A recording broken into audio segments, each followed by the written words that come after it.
অনেক লোক আমাদের দেশ থেকে ছেলেরা মেয়েরা উমরা করতে যাচ্ছে, যাচ্ছে না যাই উমরাই গিয়ে একটা মেয়ে দেখছি কি বুঝলেন বোরকা পরে আছে, মুখটা গোটাই খোলা, মদিনা থেকে ফটো দিচ্ছে। এই দেখুন আমি এই মদিনায় দাঁড়িয়ে আছি, এটা নবীজির মাজার, কি বুঝলেন আবার গজল পড়ছে। আমি বললাম তুই যত ইবাদত করবি কর, কবরে যাওয়ার পরে কেলানি ছাড়া কিছু রাখা না। এই নারী হচ্ছে বেপরদা নারী, ইসলাম এই নারী বেপরদা। বড় কষ্টের বিষয়, এরা জানি না ইসলাম কাকে বলে, এরা জানি না হজ কাকে বলে, এরা জানি না উমরা কাকে বলে। কেন?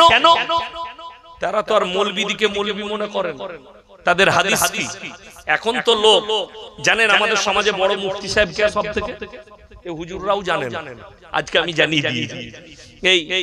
আমিও জানতাম না, আমি এক মাস আগে বুঝতে পারলাম। আমাকে আমার এলাকায় একজন ডাক দিয়ে বললে হুজুর আমার বেটার বিয়ে ঠিক করব, আপনি এলে ভালো হয়। আমার দূর সম্পর্কে আত্মীয়, আমি গেলাম, গিয়ে বসেছি, বলে একটু ডায়েরি দেখে বলেন। আমি বললাম এক কাজ করো, ফাল্গুন মাসের প্রথম সপ্তাহে শনিবার বিয়ে দাও, রবিবার ওলিমা, সোমবার মেয়ে জামাইকে নিয়ে চলে আসো। খানিকক্ষণ বসে চাটা খেয়ে বললে হুজুর বাইরে থেকে আসছে। ও বাইরে গিয়ে বড় মুফতি সাহেবকে ফোন লাগাইছে। বড় মুফতি সাহেব কে? তার বউ। ওর থেকে বড় বড় মুফতি কেউ আছে? আরে হুজুররা নতুন কথা শিখে গেল আজকে। কি হইলেন বড় মুফতি সাহেব, তাকে ফোন লাগিয়ে বলছে হুজুর বলছে শনিবার বিয়ে, আর ওই দিক থেকে হযরত ফতোয়া দিচ্ছেন না শনিবার বিয়ে দিলে শনি লেগে যাবে। কাদের কথা এটা? অমুসলিমদের কথা। শনি লেগে যাবে। আমি তাকে বললাম শনিবার তোর বাম মরে গেলে তো আর কবর দেয়া যাবে না, কবরে শনি লেগে যাবে, তো রবিবার দিতে হবে, রেখে দে। বড় কষ্টের বিষয় এটা, হচ্ছে শিরকি ভাষা, আল্লাহ বিরোধী ভাষা। আল্লাহর কাছে সব দিনটাই সমান, জোরে বলুন সুবহানাল্লাহ। ভালো মন্দের মালিক আল্লাহ। তুমি তার সৃষ্টির উপরে যতটা বিশ্বাস করো, তার উপরে বিশ্বাস করলে আরো বেশি পাবে, জোরে বলুন সুবহানাল্লাহ। আরো বেশি পাবে তার উপরে বিশ্বাস করলে।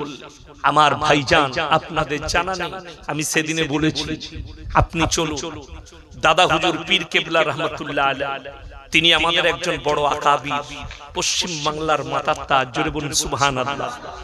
তিনি তিনার ওসিয়ত নামায় লিখে গেছেন। আপনারাও তো অনেকে ফুরফুরাই যান না, যান আপনারা দেখেছেন ফুরফুরাই মেয়েরা যেতে পায় মাজারে, কথা বলেন না, কথা বলে না, আরো জোরে বলুন, শব্দটা এখানে যেন আসে, জোরে বলুন। যেতে পাবে না, নিষেধ করে গেছেন। দাদা হুজুর পীর কেবলা রহমাতুল্লাহ আলাইহি লিখেছেন হারাম, মেয়েদের মাজারে যাওয়ার নিয়ত করাটাও হারাম। আর আপনাকে বলে আমাদের দেশে আপনার 24 পরগনায় সকলে জানে এই ওসিয়তনামা, যে দাদা হুজুরের মাজারে যখন মেয়েরা যেতে পাবে না, তাহলে আপনার খাজা বাবার মাজারে আপনার বউ কি করে যেতে পাবে? কথাটা বুঝতে পেরেছেন না পারেন? যদি বলেন যাই না, হাই রোডে আমার গাড়িতে চাপো, রোজ আমি 5টা বাস দেখিয়ে দেবো হাই রোডে আমাদের দিকে যাচ্ছে বাসগুলো, ধানবাদ হয়ে নিজের বউকে নিয়ে যাচ্ছে, ছেলেকে নিয়ে যাচ্ছে, মেয়েকে নিয়ে যাচ্ছে। আপনারা ইমানদারির সঙ্গে বলে, আপনাদের দেশে এখানে লোক মরে না বেঁচে থাকে সবাই? মরে না? মরে। স্বামী মরে গেলে স্ত্রী কবরস্থানে যেতে পায়, কথা বলে না। বাপ মরে গেলে বিটি যেতে পাবে, যদি বাপ মরে গেলে বিটি না যেতে পায়, স্বামী মরে গেলে স্ত্রী না যেতে পায়। ইয়াসিন মারা গেলে আমার কবরে তোমার বউ কি করে যাবে? তোমার ব্রেনকে জিজ্ঞেস করো, তোমার ব্রেন হ্যাং হয়েছে। মুসলমান এটাই বুঝার আছে। আপনাকে দেখিয়ে দেবো, চলুন। কোথায়? চলুন বোম্বাই, দিল্লিতে। আপনি দিল্লিতে চলুন, খাজা মঈনুদ্দিন চিশতি রাহমাতুল্লাহ আলাইহি কবরস্থান পবিত্র জায়গা না অপবিত্র? তাড়াতাড়ি বলুন। পবিত্র জায়গা। আপনাকে দেখিয়ে দেব, আমাদের দেশের কিছু ফিল্মের আর্টিস্ট আছে, তারা ফিল্ম রিলিজ করলে খাজা বাবার মাজারে আশীর্বাদ নিতে আসে, ঠিক কিনা? কথা বলে।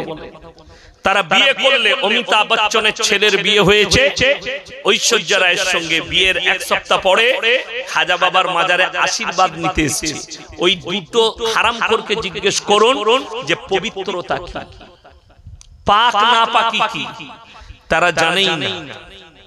তারা হায়েজের অবস্থায় ঢুকে যাবে, তারা অপবিত্র অবস্থায় ঢুকবে, তারা নাপাকির হালতে ঢুকবে। খাজা মঈনুদ্দিন চিশতি রাহমাতুল্লাহ আলাইহি কষ্ট পাবে। কিয়ামতের দিনে যারা ওখানে বসে আছে তাদেরকে দায়ী করে দিবে, চ্যালেঞ্জ ছুড়ে বলে, আহা আজকে যদি ফুরফুরার মাটিতে মেয়েদের যদি প্রবেশ নিষিদ্ধটা কেটে যায়, জেনে রেখে দিবেন যারা নিষিদ্ধ কাটাবে, যারা মেয়েদেরকে ঢুকাবে, সে যত বড়ই হুজুর হয়ে যাক, কিয়ামতের দিনে তাদের গিরেবানটা ধরে আল্লাহ জাহান্নামে নিক্ষেপ করবে। কেন?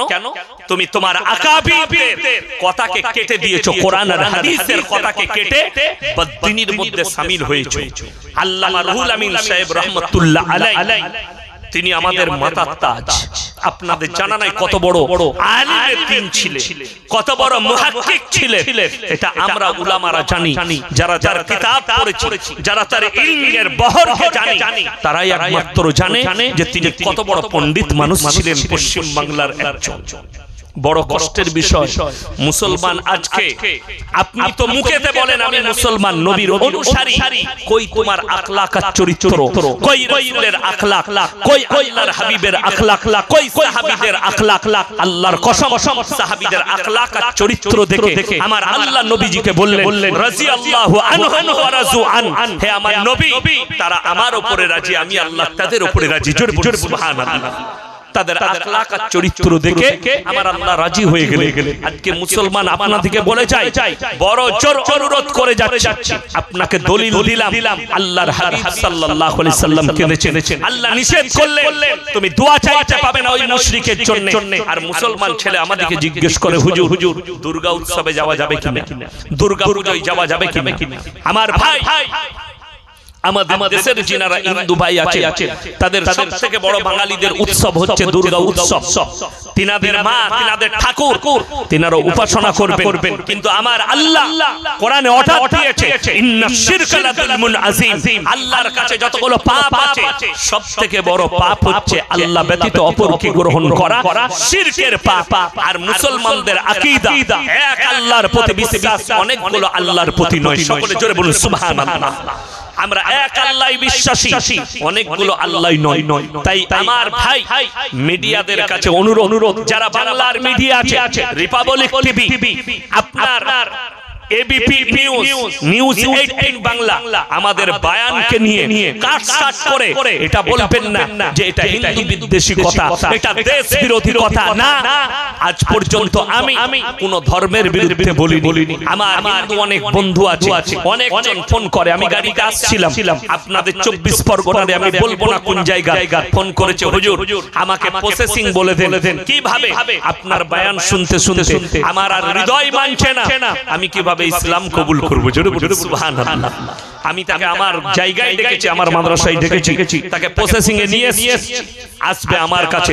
আমি তাকে বলেছি পরের মাসে আমার সঙ্গে মুলাকাত করবেন, আমি আপনাকে জায়গা বলে দেবো, রাস্তা বলে দেবো, কিভাবে ইসলামে দাখিল হবে, কিভাবে আসবেন, কিভাবে রাহান সাহান করবেন। শুনে রেখে দেন, যাদের মনে হচ্ছে ইসরায়েলের যুদ্ধ দেখে, তার পাশে আমেরিকাকে দাঁড়ানো দেখে, আল্লাহর কসম করে বলে যাচ্ছি, গোটা পৃথিবীর পরমাণু শক্তিধর দেশ যদি একদিকে দাঁড়িয়ে যায় কোরআনের উপরে আর আমার আল্লাহর উপরে, এমন বিশ্বাস রাখবেন, আল্লাহ ওয়াদা করেছেন ফালান তাজিদ লিসুন্নাতিল্লাহি তাবদীলা, কিয়ামত পর্যন্ত আমার বিধানের একটা জেল সবরকে পরিবর্তন করার ক্ষমতা পৃথিবীর কোনো শক্তির নাই। জোরে বলুন সুবহানাল্লাহ। 200 বছর রাজত্ব করেছে ইংরেজের বাচ্চারা, তারা চেয়েছিল এই ভারতের মাটি থেকে কোরআনকে মিটিয়ে দাও। কয়েক লক্ষ কোরআনকে গুজরাটের গোমতী নদী তীরে জ্বালিয়েছে, আল্লাহর কসম, তারপরও কোরআনকে মিটাতে পারে। আল্লাহর হাবিব সাল্লাল্লাহু আলাইহি সাল্লাম মক্কা নগরীতে কাবা ঘরের মধ্যে কোরআন পড়ছেন, আর বেঈমান কাফেররা চারিদিকে তাবলীগ করছে। কিসের তাবলীগ? আল্লাহ কোরআনের আয়াত পাঠিয়েছেন নবীজির কাছে যে শোনো, বেঈমান কাফেররা কাবা ঘরের বাইরে তোমার বিরুদ্ধে কি ষড়যন্ত্র করছে। وقال الذين كفروا لا تسمعوا لهذا القرآن والغوا فيه لعلكم تغلبون। হে আমার নবী, বেঈমান কাফেররা কাবা ঘরের বাইরে তাবলীগ করছে, নবী যে কোরআন পড়ে সে কোরআন তোমরা শ্রবণ করো না, বরঞ্চ হাত তালি মারবে আর কানেতে আঙ্গুল দেবে। জোরে বলুন সুবহানাল্লাহ। তারপরও আটকাতে পারেনি ইসলামকে। আজকে গোটা পৃথিবীতে 250 কোটি মুসলমান। জোরে একবার বলুন নারে তাকবীর, আরো জোরে বলুন নারে তাকবীর। আমার মুসলমান ভাই, পৃথিবীর কোন শক্তির ক্ষমতা নেই কোরআনকে মিটিয়ে দিই, ইসলামকে মিটিয়ে দিই। মুসাকে মিটানোর জন্য এসেছিল ফেরাউন, নিজে মিটে গেছে। জোরে বলুন সুবহানাল্লাহ। নমরুদ এসেছিল ইব্রাহিমকে জ্বালাতে, আল্লাহর কসম ইব্রাহিমের একটা পশম পর্যন্ত আগুন জ্বালাতে পারেনি। নমরুদ যখন আগুনে নিক্ষেপ করবে শুনেলেন, সঙ্গে সঙ্গে আল্লাহর কাছে প্রার্থনা করলেন ইব্রাহিম নবী, আল্লাহ তুমি ছাড়া আমার কোনো উপায় নেই, তুমি এই নমরুদের হাত থেকে আমাকে হেফাজত করো। আল্লাহ সঙ্গে সঙ্গে আগে হুকুম জারি করলেন, কোরআনে আছে কুলনা ইয়া না রুকুনি ফারদাম ওয়া সালামান আলা ইব্রাহিম, আগুন তুমি ক্ষান্ত হও আমার ইব্রাহিমের জন্য। আর সেই আগুন ঠান্ডা হয়ে ফুলের বাগিচায় ইব্রাহিম নবী বসে জিকির করেছে। জোরে বলুন সুবহানাল্লাহ। নমরুদের চোখ চড়ক গাছ, ইব্রাহিমকে জাদুঘর বলেছে, তার পশম পর্যন্ত আগুন জ্বালাতে পারেনি। এটা আমার আল্লাহর কুদরত, জ্বালাতে পারেনি। শুনলেন মুসলমান ভাই, আল্লাহ রাব্বুল আলামিন যুগে যুগে প্রমাণ দিয়েছে। এরকম ইসরাইল নয়, আমেরিকা, ইসরাইল, রাশিয়া, দক্ষিণ কোরিয়া, উত্তর কোরিয়া, চায়না সব যদি একদিকে দাঁড়িয়ে যায়, আল্লাহর কসম করে বলছি কোরআনকে মিটাবার ক্ষমতা নেই। যারা মনে মনে করছেন যে আজকে ভারতের মাটিতে বসে অনেকজন বলছে, ভারতের কর্তা মিডিয়ারা যে মুসলমান, এই উলামারা, এই মুসলমানরা কেন ফিলিস্তিনের জন্য দোয়া করছে, ফিলিস্তিনের জন্য কেন দোয়া? তাইলে আমি তোমাদেরকে জিজ্ঞেস করি, তোরা হারামের আওলাদের জন্য কেন দোয়া করছিস? তোরা কেন ইসরায়েলের পাশে? শুনে নেন, যারা মুসলমান শিক্ষিত আছেন, যাদের মনে মনে হচ্ছে এই মৌলবীরা মাদ্রাসা ছাপ, এরা স্কুলে যায়নি তাই এরা ফিলিস্তিনের জন্য দোয়া করছে, আমরা ভারতবাসী, এখানে ভারতবাসীর মামলা নাই। কোরআন শুনেলেন, কোরআনে আছে এক মুসলমান আর এক মুসলমানের বন্ধু। জোরে বলুন সুবহানাল্লাহ। আল্লাহর নবীর হাদিস বুখারী শরীফের রওয়ায়াতে আছে এক মুমিন আর এক মুমিনের ভাই। জোরে বলুন সুবহানাল্লাহ। তাই পৃথিবীর যে কোনো কোণায় মুসলমান অত্যাচারিত হলে আমাদের তরফ থেকে দোয়া থাকবে। জোরে বলুন ইনশাআল্লাহ।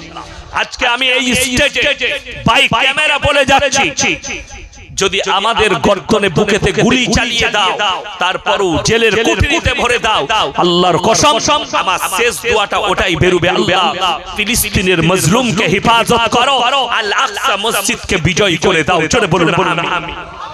আমার মুসলমান ভাই, ভারতের মিডিয়া যারা চিন্তা করছে, যারা খালি দেখাচ্ছে এরা আতঙ্কবাদী, আজকে বড় কষ্ট লাগে 500 নিরীহ মানুষ হসপিটালের মধ্যে মিসাইল মেরে তাদেরকে হত্যা করে दिया। भारतेर मीडिया वाले हमारे देश के कुछ मीडिया है, रूबी का लियाकत, इसको जो मुसलमान कहेगा उसका ईमान जाना भी खर्च हो जाएगा। रूबी का लियाकत, अंजन हम कशफ, और हमारे देश में जितने भी कुत्ता मीडिया वाले हो, कान खुलकर सुन लो, रूबी का लियाकत इजराइल में पहुंच गई और वहां से खबर कर रही है। देखिए मैं ग्राउंड जीरो पे हूँ, यहाँ पे गोला चल रहा है, बारूद चल रहा है, कैसे सब मिसाइल आ रही है, खबर कर रही। अरे कुत्ती तुम तो पली हुई हो, इजराइल ज्यादा दूर है कि मणिपुर ज्यादा दूर है? मणिपुर के अंदर हमारे देश के 3 दलित बेटियों को नंगा घुमाया गया, कितने मासूम को बेघर कर दिया गया, लेकिन इसके बारे में हमारे देश के मीडिया वाले चर्चा नहीं करेंगे। বাংলার যে কলকাতার লিপাবক টিভি আছে চাচকো, তার নামটা আমি জানি না, হারামখোর, তাকে বলবো ইসরায়েলের প্রতি তোর যদি এত मोहब्बत হয় তুই তো দেশদ্রোহী, তোর থেকে বড়। ये मीडिया वाले सबसे बड़ा गद्दार है देश के और देशद्रोही है, क्योंकि इजराइल का खबर तो तुम्हें मिला, इजराइल का खबर तो कवर कर लिया, लेकिन हमारे देश के मणिपुर के बेटियों को नंगा घुमाया गया, उसको कवर नहीं कर पाए। क्यों? मणिपुर का नाता मोदी जी से जुड़ी हुई। मुसलमान আপনার বিরুদ্ধে বেঈমান কাফেররা জাল বিছাচ্ছে, আপনি অনুভব করতে পারবেন সেই জালটা। শুনে নেন, আজকে কিছু শিক্ষিত লোক আমাদের মতো মৌলবি দিকে হুজুর দিকে মাদ্রাসা ছাপ বলছে। যারা মাদ্রাসা ছাপ বলছো শোনো, তোমাদের যোগ্যতা নাই আমাদের সামনে বসি, তোমাদের ওয়াকাত নাই আমার জুতো সুজা করি। যারা ফেসবুক আর ইউটিউবে গালি দিচ্ছ যে শিক্ষিতরা, তারা শোনো, আমাদের মাদ্রাসা ছাপের ওয়াকাত এই হুজুরদের ওয়াকাত। যারা 24 পরগনার মানুষ, এটা উত্তর 24 পরগনা এবং দক্ষিণ 24 পরগনায় যতগুলো মাদ্রাসা আছে, আমি চ্যালেঞ্জ ছুড়ে গেলাম, কোন দলে নয়, দেওবন্দি, বেরেলি, পুরপুরা, আহলে হাদিস, যে দলেরই মাদ্রাসা হোক, একটা মাদ্রাসা থেকে তোমরা একটা এমন ছবি বার করে নিয়ে এসো যে একটা মাদ্রাসার স্টুডেন্টকে সিনিয়র ছাত্ররা তাকে ন্যাংটো করে র্যাগিং করে নাচিয়েছে। এক্ষুনি স্টেজে একজন দাঁড়িয়ে বলুন কার ছেলের উপরে অত্যাচার হয়েছে মাদ্রাসায়, আমি তার জুতোর মালা পরবো ইনশাআল্লাহ। এরকম ঘটনা আপনাদের চোখের সামনে আছে? কথা বলেন ইয়েস এন্ড নো, জোরে বলুন। নেই। কলকাতার পলে হুয়ে কুত্তা মিডিয়া ওয়ালে শুনো, যে শিক্ষিতরা আছো তারা শুনো, যারা আমাদের মাদ্রাসা ছাপ বলো, আমরা বলিনি, এই রিপাবলিক টিভি, নিউজ 18, জি বাংলা যারা আছে দেখবেন, নিউজ 18 একজন খবর পড়ে, তার নাম হচ্ছে অয়ন। দেখেছেন না? দেখেন ফেসবুকে আছে অয়ন। আমি অয়ন বলছি, মারাত্মক খবর আপনাদেরকে দেখাবো। কিসে? গ্রাউন্ড জিরো থেকে। এই দেখুন, এটা হচ্ছে যাদবপুর বিশ্ববিদ্যালয়ের একটা স্টুডেন্ট যাকে ন্যাংটো নাচানো হয়েছিল, তাদের সিনিয়ররা তাকে ড্যান্স করিয়েছে, যার কারণে ডিপ্রেশনে এসে সে গলায় দড়ি দিয়েছে, আত্মহত্যার পথ বেছে নিয়েছে। বড় কষ্টের বিষয়, শুধু তাই নয়, আরো দেখিয়েছে যে ওই হোস্টেলের বাথরুম থেকে নিরোধ পাওয়া গেছে, সেক্স ট্যাবলেট পাওয়া গেছে, মদের বোতল পাওয়া গেছে।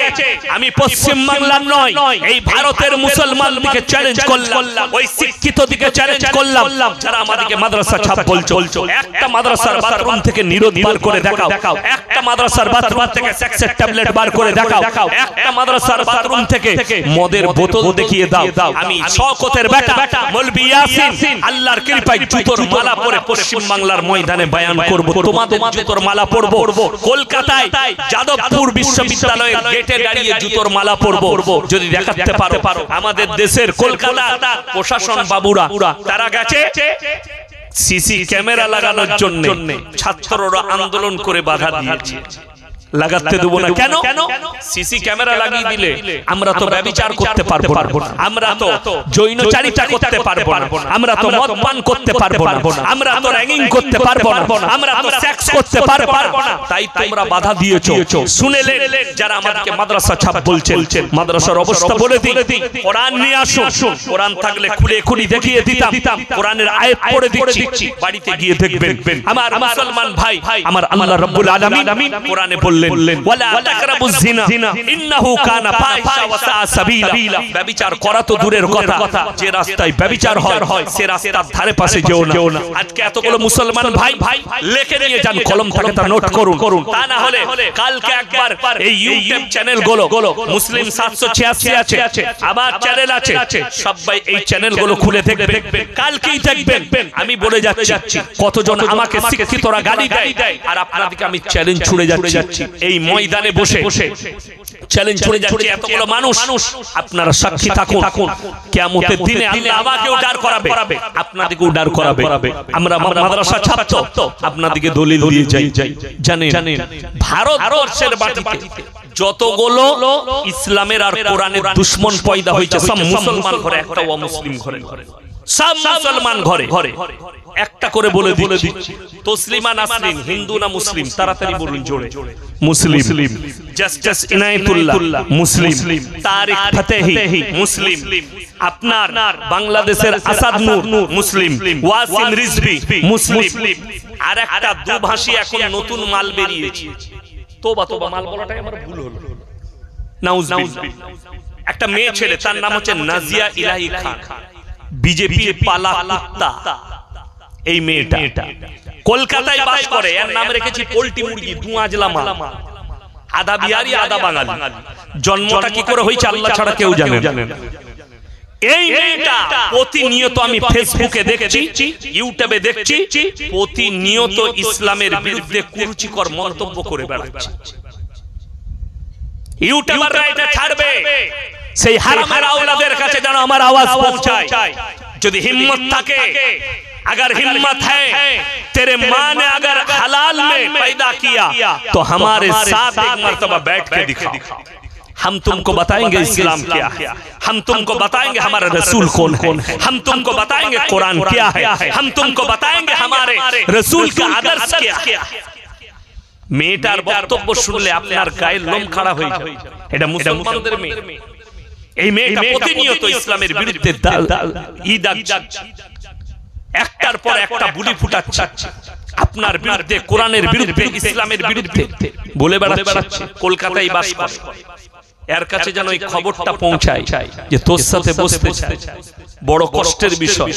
তাকে আমি কিচ্ছু জিজ্ঞেস করব না, সর্বপ্রথম আমি প্রমাণ করাবো একে যে মুসলমান মনে করবেন তার ঈমান চলে যাবে। লেখেলেন কাগজ থাকে, এগুলো সব মুসলমান ঘরে জন্ম নিয়েছে। যদি বলেন কেন এরা এই পথে গেল, তার দলিল আমার কাছে আছে। তসলিমা নাসরিন মুসলমান ঘরের মেয়ে। আপনার ছেলেকে নসিহত নিয়ে যান, যারা নিজেদের ছেলেদেরকে শিক্ষিত করছেন, যুবকরা যারা আছে, যারা কলেজে পড়ে, ইউনিভার্সিটিতে পড়ে, স্কুলে পড়ছেন, তারা নসিহত নিয়ে যান। আমি কবে মরে যাব জানি না, আমার ভাষাগুলো লকিরের মতো ভাসবে পৃথিবীর বুকে বুকে। যতদিন ইউটিউব থাকবে, ফেসবুক থাকবে, আমার ভাষাগুলো লকিরের মতো ভেসে যাবে। আমি কালকে মারা যেতে পারি, পরশু আল্লাহ তুলে নিতে পারে, আমার হায়াত শেষ হয়ে গেলে আমি চলে যাব, কিন্তু আমার ভাষাগুলো লকিরের মতো ভাসবে। শুনে যান, যারা স্কুলে পড়েন, কলেজে পড়েন, লকিরের মতো আপনার মনেতে গেঁথে নোট করেলেন। তাদেরকে অনুরোধ করে যাচ্ছি, তুমি ডাক্তার হও, মাস্টার হও, ব্যারিস্টার হও, উকিল হও, জজ হও, নেতা হও, মন্ত্রী হও, আল্লাহর কসম করে বলছি, দিন যদি না থাকে আমার আল্লাহর কাছে কোনো মূল্য নাই। দিন যদি না থাকে আমার রবের কাছে, আমার আল্লাহর কাছে তোমার কোনো মূল্য নাই। মূল্যটা কেমন? একটা জীবজন্তু, জানোয়ারের মতো। গায়ে কথাটা লাগে, কিন্তু এটাই বাস্তব, এটাই কোরআন, এটাই হাদিস। তুমি একটা জীবজন্তু, জানোয়ারের মতো আমার রবের কাছে, আমার আল্লাহর কাছে তোমার কোনো ভ্যালু নাই। আর আমি বলে যাচ্ছি, তুমি ডাক্তার হও, দিনদার হও, তোমার দুনিয়া কামিয়াব, আখিরাত কামিয়াব। জোরে বলুন সুবহানাল্লাহ। তুমি মাস্টার হও, দিনদার হও, দুনিয়াও কামিয়াব, আখিরাতও কামিয়াব। তুমি প্রফেসর হও, তুমি দিনদার হও, তোমার দুনিয়াও কামিয়াব, আখিরাতও কামিয়াব। তুমি নেতা হও, তুমি আল্লাহকে ভুলো না, দিনদার হও, তোমার দুনিয়াও কামিয়াব, আখিরাতও কামিয়াব। জেনে রেখে দিবেন আমার মুসলমান ভাইরা, বেঈমান কাফেরের খপ্পরে পড়বেন না। আসাদ নূরের মতো 100টা বেঈমান কাফের জন্ম নিবে, তসলিমা নাসরিনের মতো কয়েক হাজার বেঈমান কাফের জন্ম নিবে। এতে ইসলামের কোনো যায় আসে না। আল্লাহর কসম, এটা তো কিছুই নয়। এখন আমি সেদিনে বলেছি, কলকাতার বুকে কোথায় আপনার মিটিয়া বুরুজে বলে এসেছি যে শুনে লাও, अभी तो छोटा दज्जाल आया है हमारे देश में, बड़ा दज्जाल आना बाकी है। छोटा दज्जाल कौन है? बाबा बागेश्वर धाम अपने आप को कह रहा है मेरे को गायब का खबर मालूम है। और बागेश्वर धाम बाबा जी वो तो लोगों का कुंडली पढ़ रहा है। আমাদের মতো কত মুসলমান ঈমান হারা হয়ে বাবার কাছে হাজির হচ্ছে। আমি একটা লোককে দেখলাম টুপি লাগিয়ে উত্তরপ্রদেশে, বাবা आपसे मोहब्बत करते हैं, आप तो महान हैं, आपके पास आया हूँ, हमारा कुंडली बोल दीजिए। बाबा बोलते तुम्हारा बाप का नाम ये है, तुम्हारा माई का नाम ये है, तुम्हारा घर इधर है, तुम्हारा ये बीमारी है। मेरे दोस्त, अगर बाबा को इतना कुछ मालूम है तो हिंदुस्तान के सारे हॉस्पिटल ही बंद कर। बाबा तो बीमारी भी ठीक कर रहा है। सिर्फ ये नहीं, बाबा से किसी मीडिया वाले ने पूछ लिया, बाबा बालेश्वर में ट्रेन एक्सीडेंट हुआ, आपको पता था कि नहीं? बोले हाँ मेरे को पता था। साला बाबा को अरेस्ट करो जल्दी, ये सबसे बड़ा क्रिमिनल है। अगर तुमको पता था तो तुमने रेल स्टेशन मास्टर को बताया क्यों नहीं कि भाई ट्रेन एक्सीडेंट होने वाला है, थोड़ा रोक दे। तो तेरे से भी अच्छा तो वो बच्चा है मालदा में जिस बच्चे ने अपने बनियान को खोलकर ट्रेन को रोक दिया और बहुत सारे लोगों की जान बच गई। जोर बोलो सुभान अल्लाह। বড় কষ্ট কোথায় লেগেছে জানেন? আমাদের দেশের দুঃখ এক জায়গায়, লোক যদি ট্রেন অ্যাক্সিডেন্টে যারা মারা যায় সরকার দিয়েছে 5 লক্ষ টাকা, ঠিক কি না কথা বলে? যারা আহত হয়েছে তাদেরকে দিয়েছে 2 লক্ষ টাকা। আর যে ছেলেটা ট্রেন অ্যাক্সিডেন্ট থেকে 1000 মানুষের প্রাণ বাঁচালো, নিজের গেঞ্জি খুলে দেখে ওইটুকু বাচ্চার ব্রেনে আল্লাহ এমন বুদ্ধি দিলেন যে অতগুলো মানুষের প্রাণকে আল্লাহ বাঁচালেন, সেই বাচ্চাকে রেল পুরস্কার দিয়েছে 1500 টাকা। কত বললাম? 1500। আমার তো জানা ছিল না।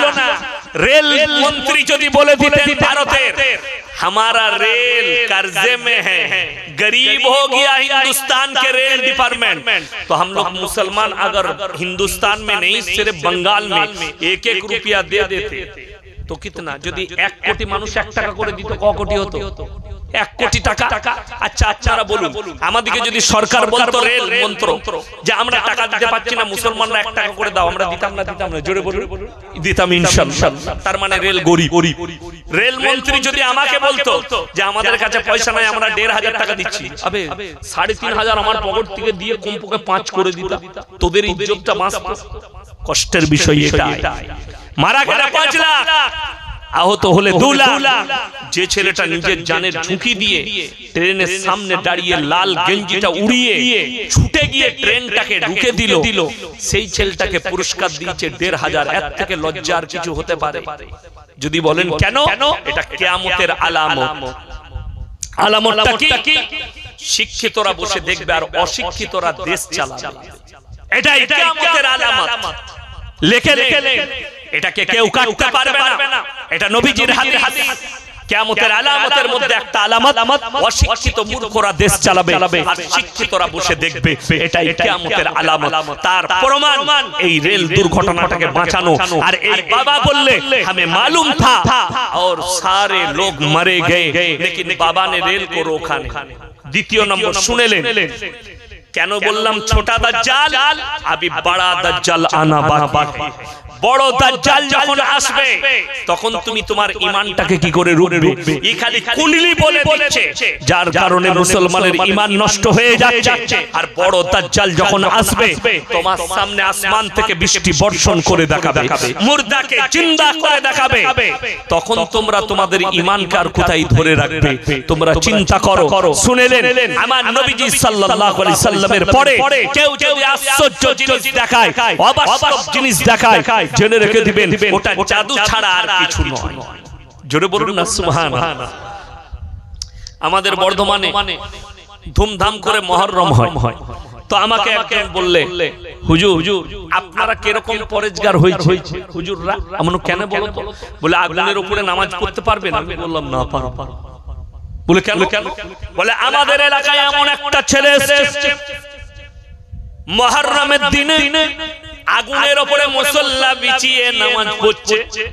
আমি বললাম আগুনের উপরে মুসল্লা বিছিয়ে নামাজ তখন পড়া যায় যখন মদ আর গাঁজা খাওয়া যায়। কথাটা বুঝতে পেরেছেন না? পারেন? একদম এটা বাস্তব বলছি। যেমন আমার একটা জলসায় বলেছি আমি, আপনারা কে শুনেছেন জানি না, যে দেখবেন আমাদের কাছে একটা প্রসিদ্ধ গজল আছে না? গজলটা কি? বিসমিল্লাহ বলে গিলাস তুলে গালে ঢেলে নিল, বিসমিল্লাহর ওসিলাই বিষ পানি হয়ে গেল। এই ভাষাটাই হচ্ছে হারাম ভাষা, ইসলাম বিরোধী ভাষা। যদি বলেন প্রমাণ দেন, হাদিস এবং কোরআন বিরোধী ভাষা। এই ভাষাটা হতে হতো ভুলবশত গিলাস তুলে পানি মনে করে ঢেলে নিল, বিষ ছিল বিষ পানি হয়ে গেল। এটা হচ্ছে সহি ভাষা। কেউ যদি আপনাকে যদি 1 গ্লাস বিষ দিয়ে যদি বলি বিসমিল্লাহ বলে তুই খাতো, সে বাঁচবে না মরবে? আর যে গজলটা পড়েছে সে যদি বলে ইমানের জোর হয়, তোর ইমানের জোরটা আমি আগে দেখবো, আমি 1 গ্লাস বিষ নিয়ে আসবো বর্ধমান থেকে, তোকে দেবো, তুই বিসমিল্লাহ বলে খাবি।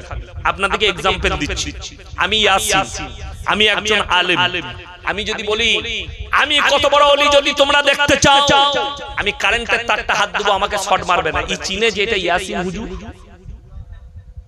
ও জানে যে আমি শর্ট মারবো, আমার বীজ মেরে দিবে না? কেউ যদি বিসমিল্লাহ বলে সাপের গর্তে হাত ভরে, চুমু খাবে না কামড়াবে? কথা বলে কামড়াবে। কেন? সাপের সিফাত মানে গুণ, সাপের গুণ হচ্ছে কামড়ানো।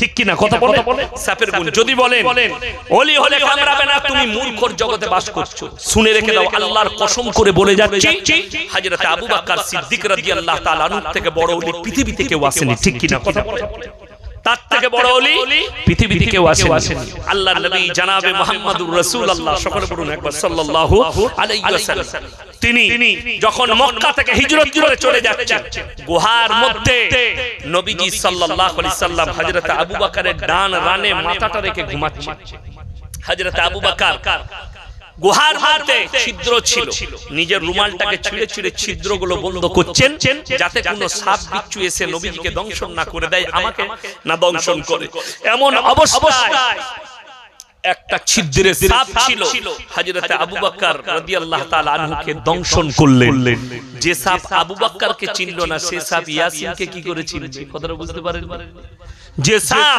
হযরত আবু বকরকে চিনতে পারেনি সে সাপ আর পৃথিবীর কোন ওলিকে চিনবে বল মনে হয় আপনার বড় কষ্ট লাগে তার মানে শুনেলেন ইসলাম কোরআন যেখানে বিপদ আছে বিপদের জায়গায় আপনার পা রাখাটাও পাপ আত্মহত্যা করা জায়েজ না না জায়েজ কথা বলেন আত্মহত্যা করা পাপ না পাপ নয় কথা বলেন আত্মহত্যা করা পাপ শুনেলেন এরপরে আমি যে আয়াত পড়েছি আবার শুনেলেন আল্লাহ তাআলা আপনার প্রাণের কতটা মূল্য দিয়েছে প্রাণের মূল্য আমাদের অনেক যুবক আছে 3 দিনকার প্রেমে গলায় দড়ি দেয় না কোন মেয়ে যদি 3 দিন আই লাভ ইউ বলে 4 দিনের বেলায় বলে তোকে আর ভালোবাসি না তুমি আত্মহত্যা করবে নাহলে গলায় দড়ি দিবে নাহলে লড়ির সামনে পড়বে আমি আর বাঁচবই বড় কষ্টের বিষয় কোরআনে আছে ফামানি তুররা গায়রা বাগিউ ওয়ালা আদিন ফালা ইসমা আলাইহি এটা কোরআন তোমরা যদি ক্ষতিগ্রস্ত হও বা কেউ মানে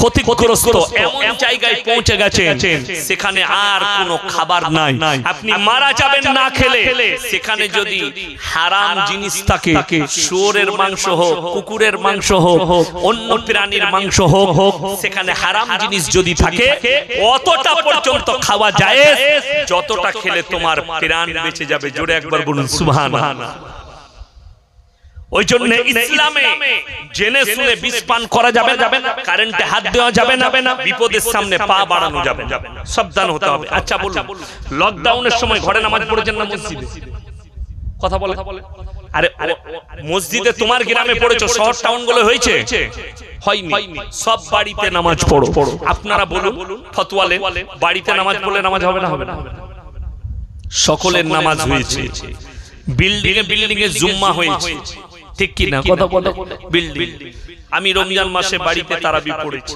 আমরা একসাথে পড়তাম বাপ বেটা ভাই এক জায়গায় তারাবি পড়তাম ঘরে তারাবি পড়েছি নামাজ হবে না নামাজ হয়েছে বিপদের জায়গায় যেখানে সংকেত থাকবে নবীজি সাল্লাল্লাহু আলাইহি সাল্লাম এবং আমার আল্লাহর নিষেধ যেখানে জানের হানি থাকবে সেখান থেকে নিজেদিকে দূরে রাখো জোরে বলুন সুবহানাল্লাহ এটার নাম ইসলাম তাই মুসাল্লা বিছিয়ে আগুনের উপরে নামাজ পড়াটা ওলিদের নিদর্শন নয় আপনাকে যেমন বলে দিই এখন আপনি বাংলাদেশে দেখতে পাবেন বিভিন্ন জায়গায় কি এমন জিকির দেখতে পাবেন জীবনে আমরা দাদা হুজুর রহমাতুল্লাহ আলাইহি থেকে শুরু করে কোন ওলির জীবনে এই জিকির শুনিনি ঠিক বললাম না ভুল বললাম যদি বক্তা বলছে লা ইলাহা ইল্লাল্লাহ শালা লাফিয়ে স্টেজে 5 জন ডিগমাজি মেরে আমি তো অবাক হই যে আল্লাহ এটা কি রকম জিকির বিশ্বাস করুন আপনাকে হাদিস শুনিয়ে দিয়ে যাই আল্লাহর ওলিরা কি করে আল্লাহকে পেয়েছে জোরে বলুন সুবহানাল্লাহ আল্লাহ কোরআনে বলেছেন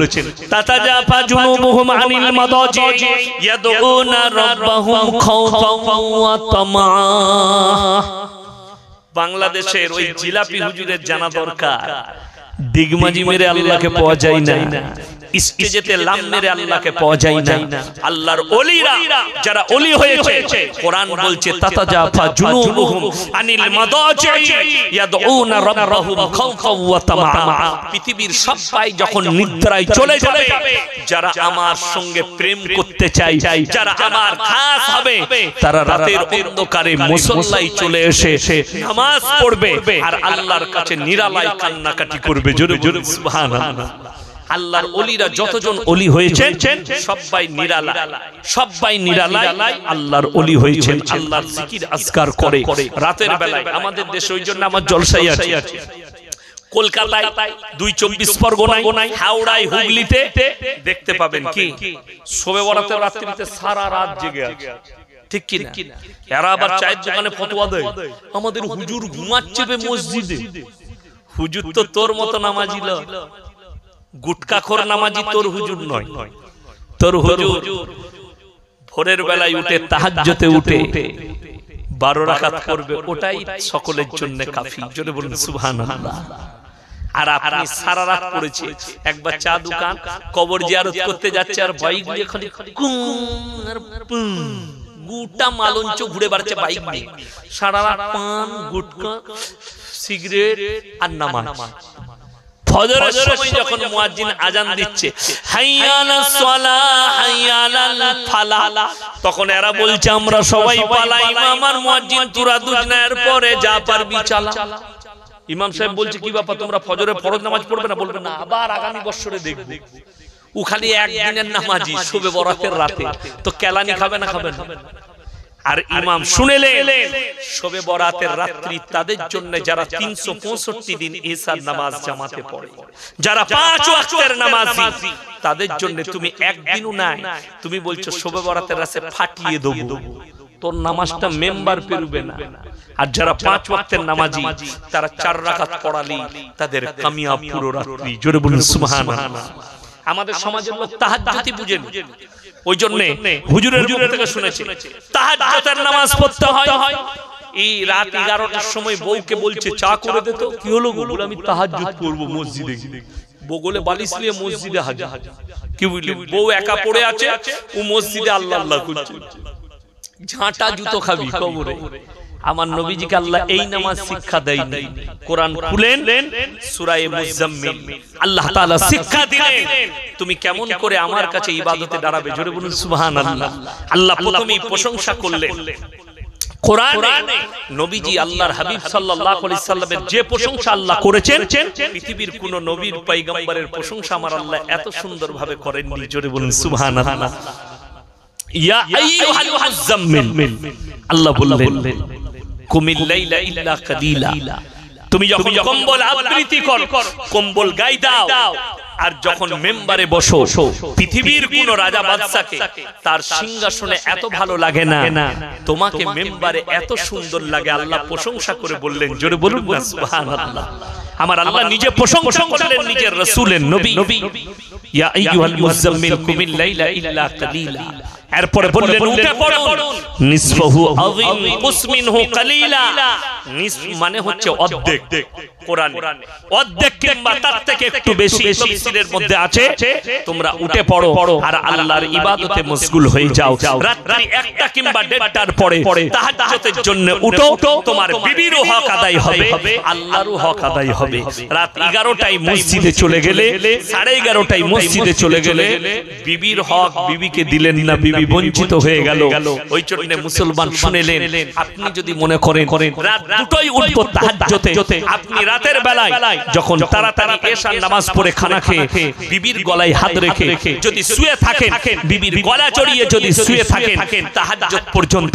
ফজর পর্যন্ত শুনে রেখে দেন আল্লাহর কাছে ফজরের নামাজে কাঁদবেন যে আল্লাহ তুমি আমাকে বড় নেককার বানিয়েছো যে আমি আমার বিবির গলায় হাত রেখে ঘুমাতে পারলাম তা না হলে চলো কলকাতা টাউনে যাদিকে শিক্ষিত মনে করছো যাদিকে স্ট্যান্ডার্ড মনে করছেন যাদিকে মনে করছেন এরাই সভ্যতায় আছে তাদের থেকে অসভ্যতায় পৃথিবীর কোনো জাতি নেই বউ শুয়ে থাকে কুকুরের সাথে আর তারা শুয়ে থাকে মদ খেয়ে সোফার উপরে যারা পশ্চিমী দুনিয়াকে ফলো করছেন অনেক শিক্ষিত লোক বলছে এই মৌলবীরা কিছুই জানে না এরা মাদ্রাসা ছাত্র তাদের কাছে টেকনোলজি তাদের কাছে নাসা তাদের কাছে বিজ্ঞান তাদের কাছে প্রযুক্তি শুনে রেখে দেন তাদের কাছে প্রযুক্তি আছে তাদের কাছে নাসা আছে তাদের কাছে বিজ্ঞান আছে আল্লাহর কসম করে বলছি আমাদের কাছে কোরআন আছে আমাদের কাছে রাসূলের আদর্শ আছে আমাদের কাছে নামাজ আছে আমাদের কাছে রোজা আছে আমাদের কাছে আল্লাহর দেওয়া আদর্শ আছে জোরে বলুন সুবহানাল্লাহ কিয়ামতের দিনে না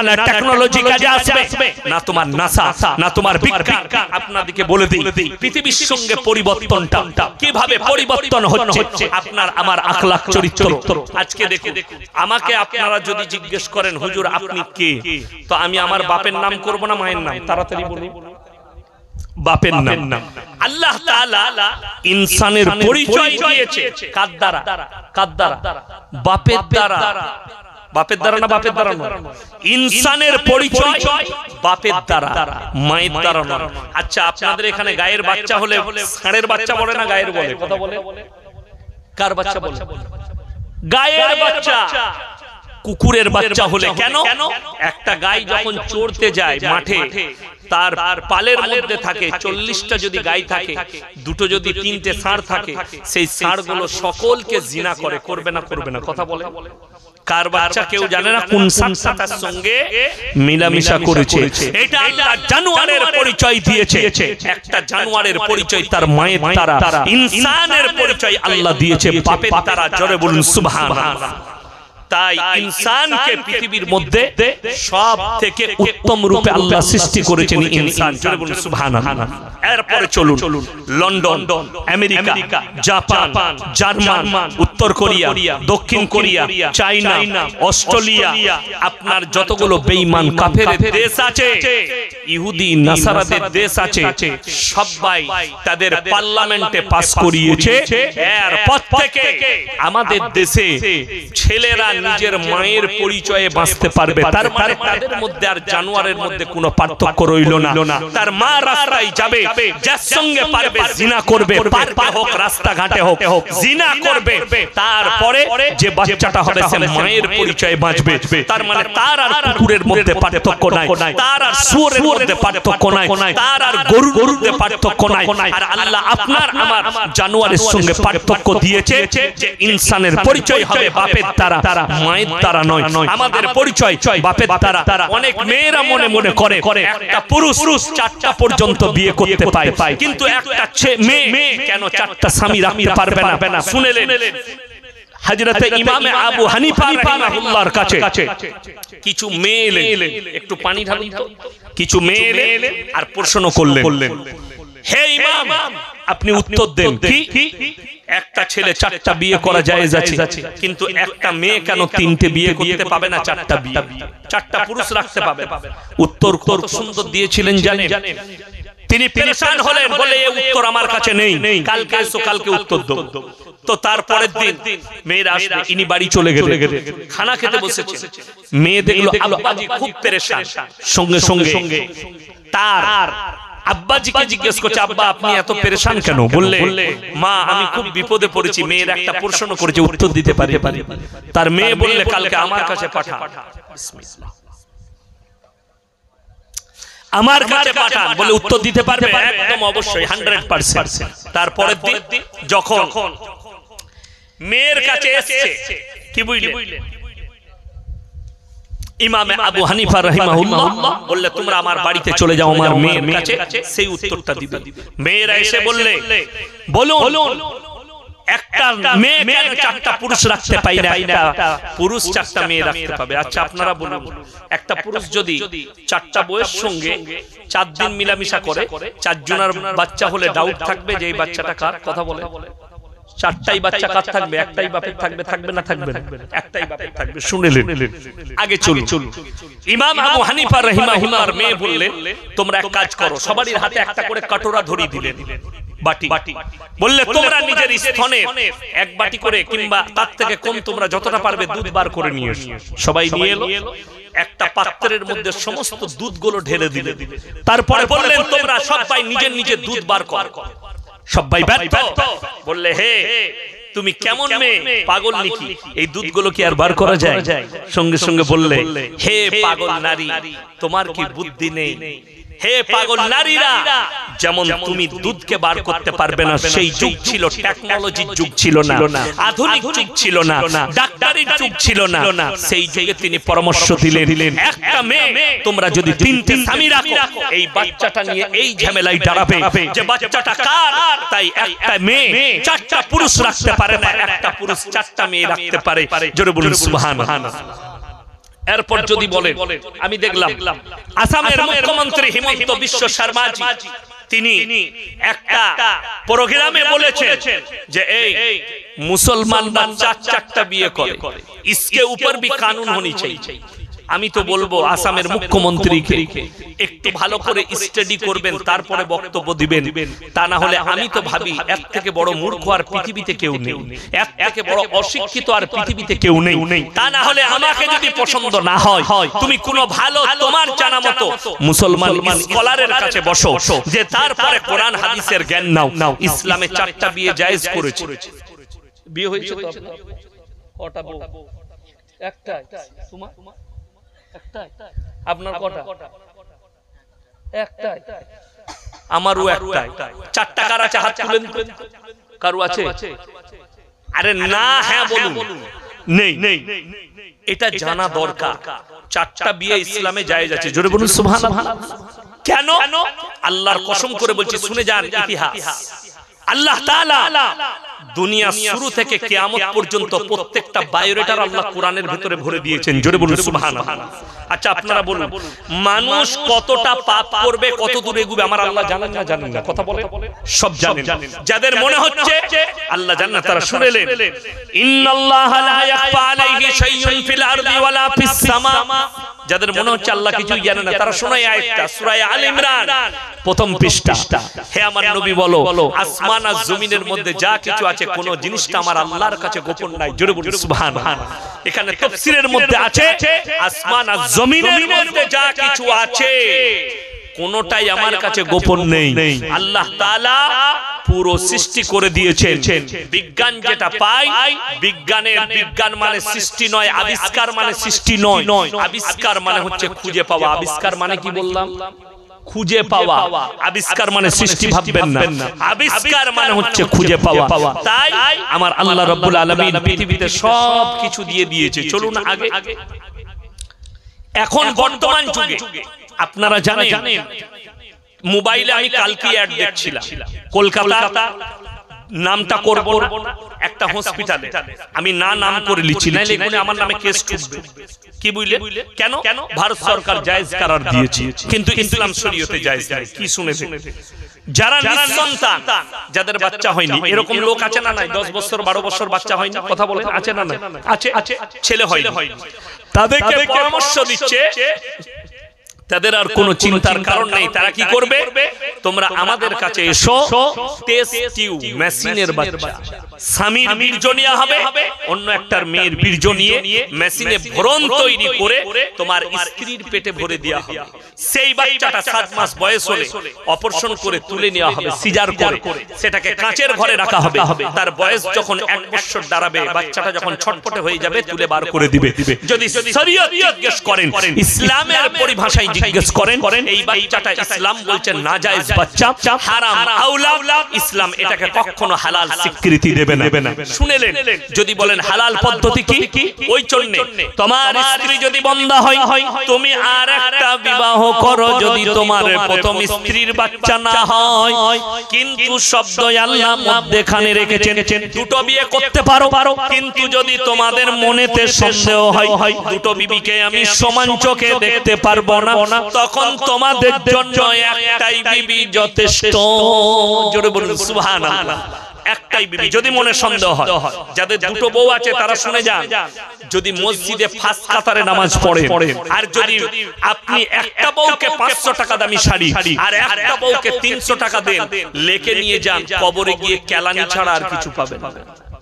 5 ওয়াক্তের নামাজি হলে দুটো বউকে সমান চোখে দেখতে হবে। যদি বলেন হুজুর প্রমাণ দেন, আমার নবী বিশ্ব নবী জনাবে মুহাম্মদুর রাসূলুল্লাহ, সকলে জোরে বলুন সাল্লাল্লাহু আলাইহি ওয়াসাল্লাম, নবীজি নিজের হুজরাখানায় বসে আছে। 9 জন বিবি একসঙ্গে হাজির হলেন। ইয়া রাসূলুল্লাহ, একজন বিবি দাঁড়িয়ে বললেন, আমার একটা প্রশ্ন আছে হুজুর। নবীজি বললেন, বলো। তোমরা তো আমার স্ত্রী। বলে, ইয়া রাসূলুল্লাহ, আমাদের 9 জনের মধ্যে আপনি সবথেকে বেশি কাকে ভালোবাসেন? এই প্রশ্নটা কঠিন না সহজ বাবা? পাহাড়ের মতো কঠিন, কিন্তু আল্লাহর রাসূলের কাছে পানির থেকেও বেশি সহজ। জোরে বলুন সুবহানাল্লাহ। নবীজি বললেন, হে আমার বিবিরা, তোমরা কালকে ফজরের পরে আসবে, আমি উত্তর দিয়ে দেব। বিবিরা চলে গেলেন।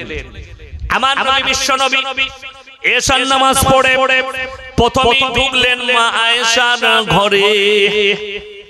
আর বুকে জড়িয়ে কপালে চুম্বন দিয়ে বললে হাতটা পাতো, হাতে দুটো খেজুর দিলেন আর বললেন আয়েশা আমি তোমাকে সবথেকে বেশি ভালোবাসি। এরপরে চলে গেলেন দ্বিতীয় নম্বর বিবির কামরায়, তারও হাতে দুটো খেজুর, বুকে জড়িয়ে কপালে চুম্বন, আর নবীজি বললেন আমি তোমাকে খুব ভালোবাসি। এইভাবে 9 জন বিবির কামরায় গেছেন, 9 জনের হাতেই দুটো করে খেজুর, কপালে চুম্বন আর বুকে জড়িয়ে বলেছে আমি তোমাকে খুব ভালোবাসি। ফজর হয়ে গেল, নবীজি সাল্লাল্লাহু আলাইহি সাল্লাম ফজরের নামাজের পরে হুজরাখানায় বসে আছেন, 9 জন বিবি হাজির।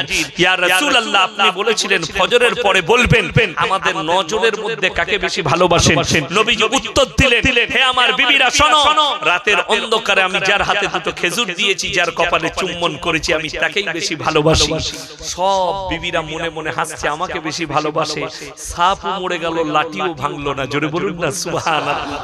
আর আপনি এটা নবীজি আদর্শ দিলেন, সমান চোখে দেখতে হবে। এটা নবীজির দ্বারা পৃথিবীর বুকে আদর্শ ছড়ালো। শুনেলেন আমাদের দেশে যারা বলছে লিগেল বউ দুটো রাখলে এটা বলছে চলবে না, আমি আপনাকে প্রমাণ দেব। কলকাতায় ঘরে একটা বউ মদের পাড়ে আর একটা বউ রেখেছে, ঘরে বিবি রেখে তারা পতিতালয়ে যাচ্ছে, যারা 4টা করে মেয়ের সঙ্গে সম্পর্ক রেখেছে। ওটা আমাদের দেশে জায়েজ আছে, কিন্তু লিগেল বউ রাখলে জায়েজ নাই। এই হারামখোররা নিজের বউ তো আছে, অন্য মেয়ের সঙ্গে 5টা মেয়ের সঙ্গে আফের আছে, সম্পর্ক আছে, রাত কাটায়, ওটা ওদের কাছে জায়েজ আছে। কিন্তু কেউ যদি লিগেল দুটো বউ রাখে এটা হারাম। নাউজুবিল্লাহ বলে, নাউজুবিল্লাহ বলে, আল্লাহ তাআলা হেফাজত করুন। শুনে রেখে দেন। শুধু তাই নয়, আমার নবীজি সাল্লাল্লাহু আলাইহি সাল্লাম 1400 বছর আগে ভবিষ্যৎবাণী করলেন, হে আমার সাহাবীরা শোনো, এমন একটা যুগ এসে দাঁড়াবে বাঁদির পেটে, কাজের মেয়ের পেটে মালিক পয়দা হতে শুরু হবে।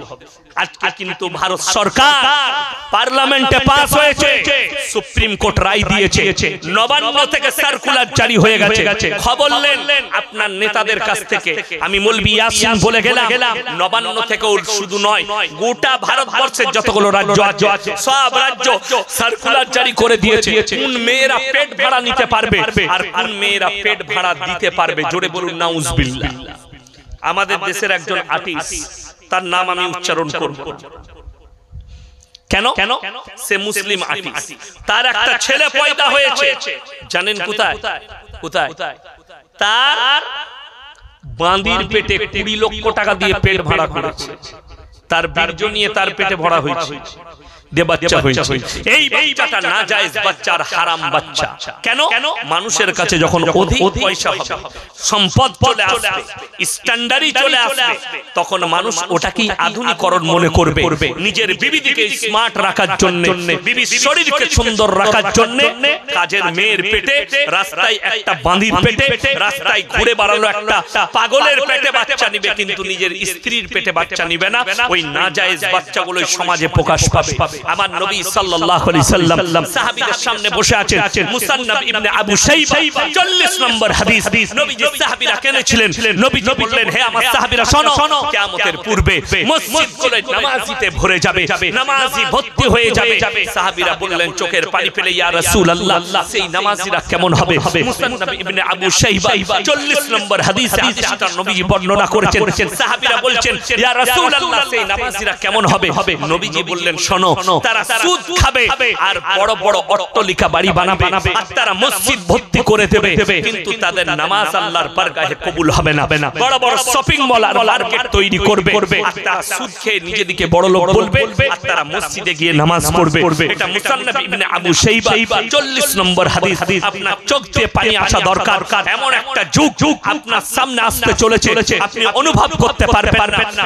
কেন্দ্র থেকে রায় দিয়েছে, এরপর থেকে মুসলমান নয়, গোটা ভারতের যতগুলো নারী আছে তারা 5 মাস পর্যন্ত পেটের বাচ্চা নষ্ট করতে পাবে, কোন রকমের অপরাধ নেই। কলকাতা টাউনে যতগুলো ডাস্টবিন আছে, মালঞ্চ বাজারে যে ডাস্টবিন গুলো আছে, এইগুলোতে আর ময়লা থাকবে না, এইগুলোতে ভ্রূণ আর বাচ্চা থাকবে।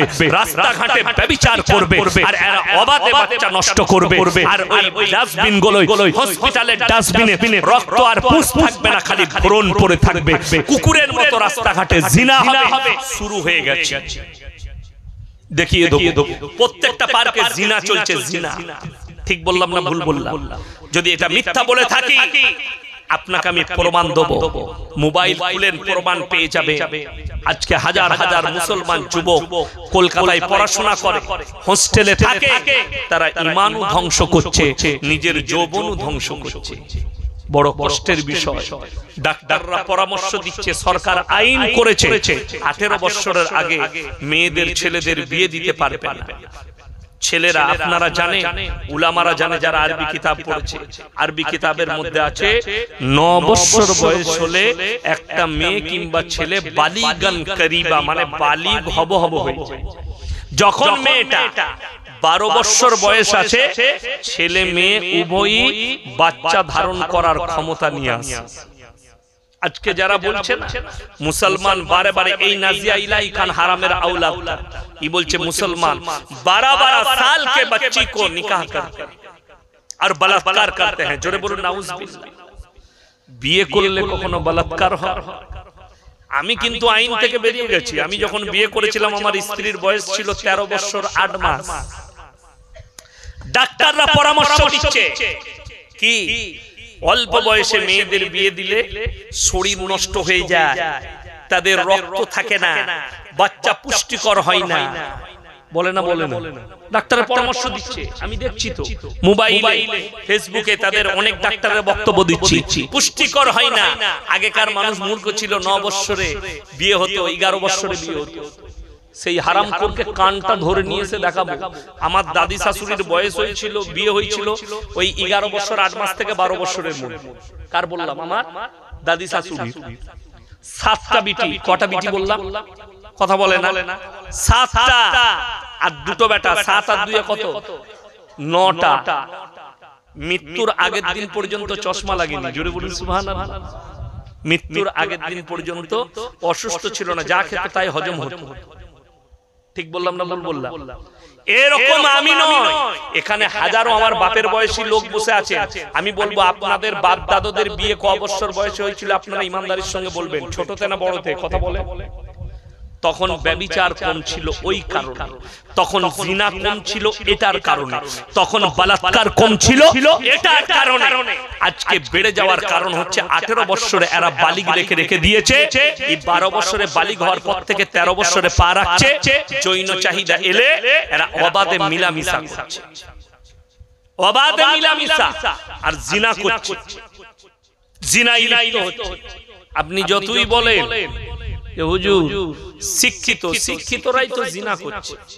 যদি বলেন আপনি শিক্ষার বিরুদ্ধে, না, আপনার ছেলেকে এমন একটা আদর্শবান স্কুলে দেন, আলামিন মিশনে দেন, যেখানে নামাজ হবে, যেখানে কোরআন পড়তে পারবে, যেখানে সে ভালো মন্দ শিখতে পারবে, ইসলামী কালচারে থাকবে, আলামিনে দেন।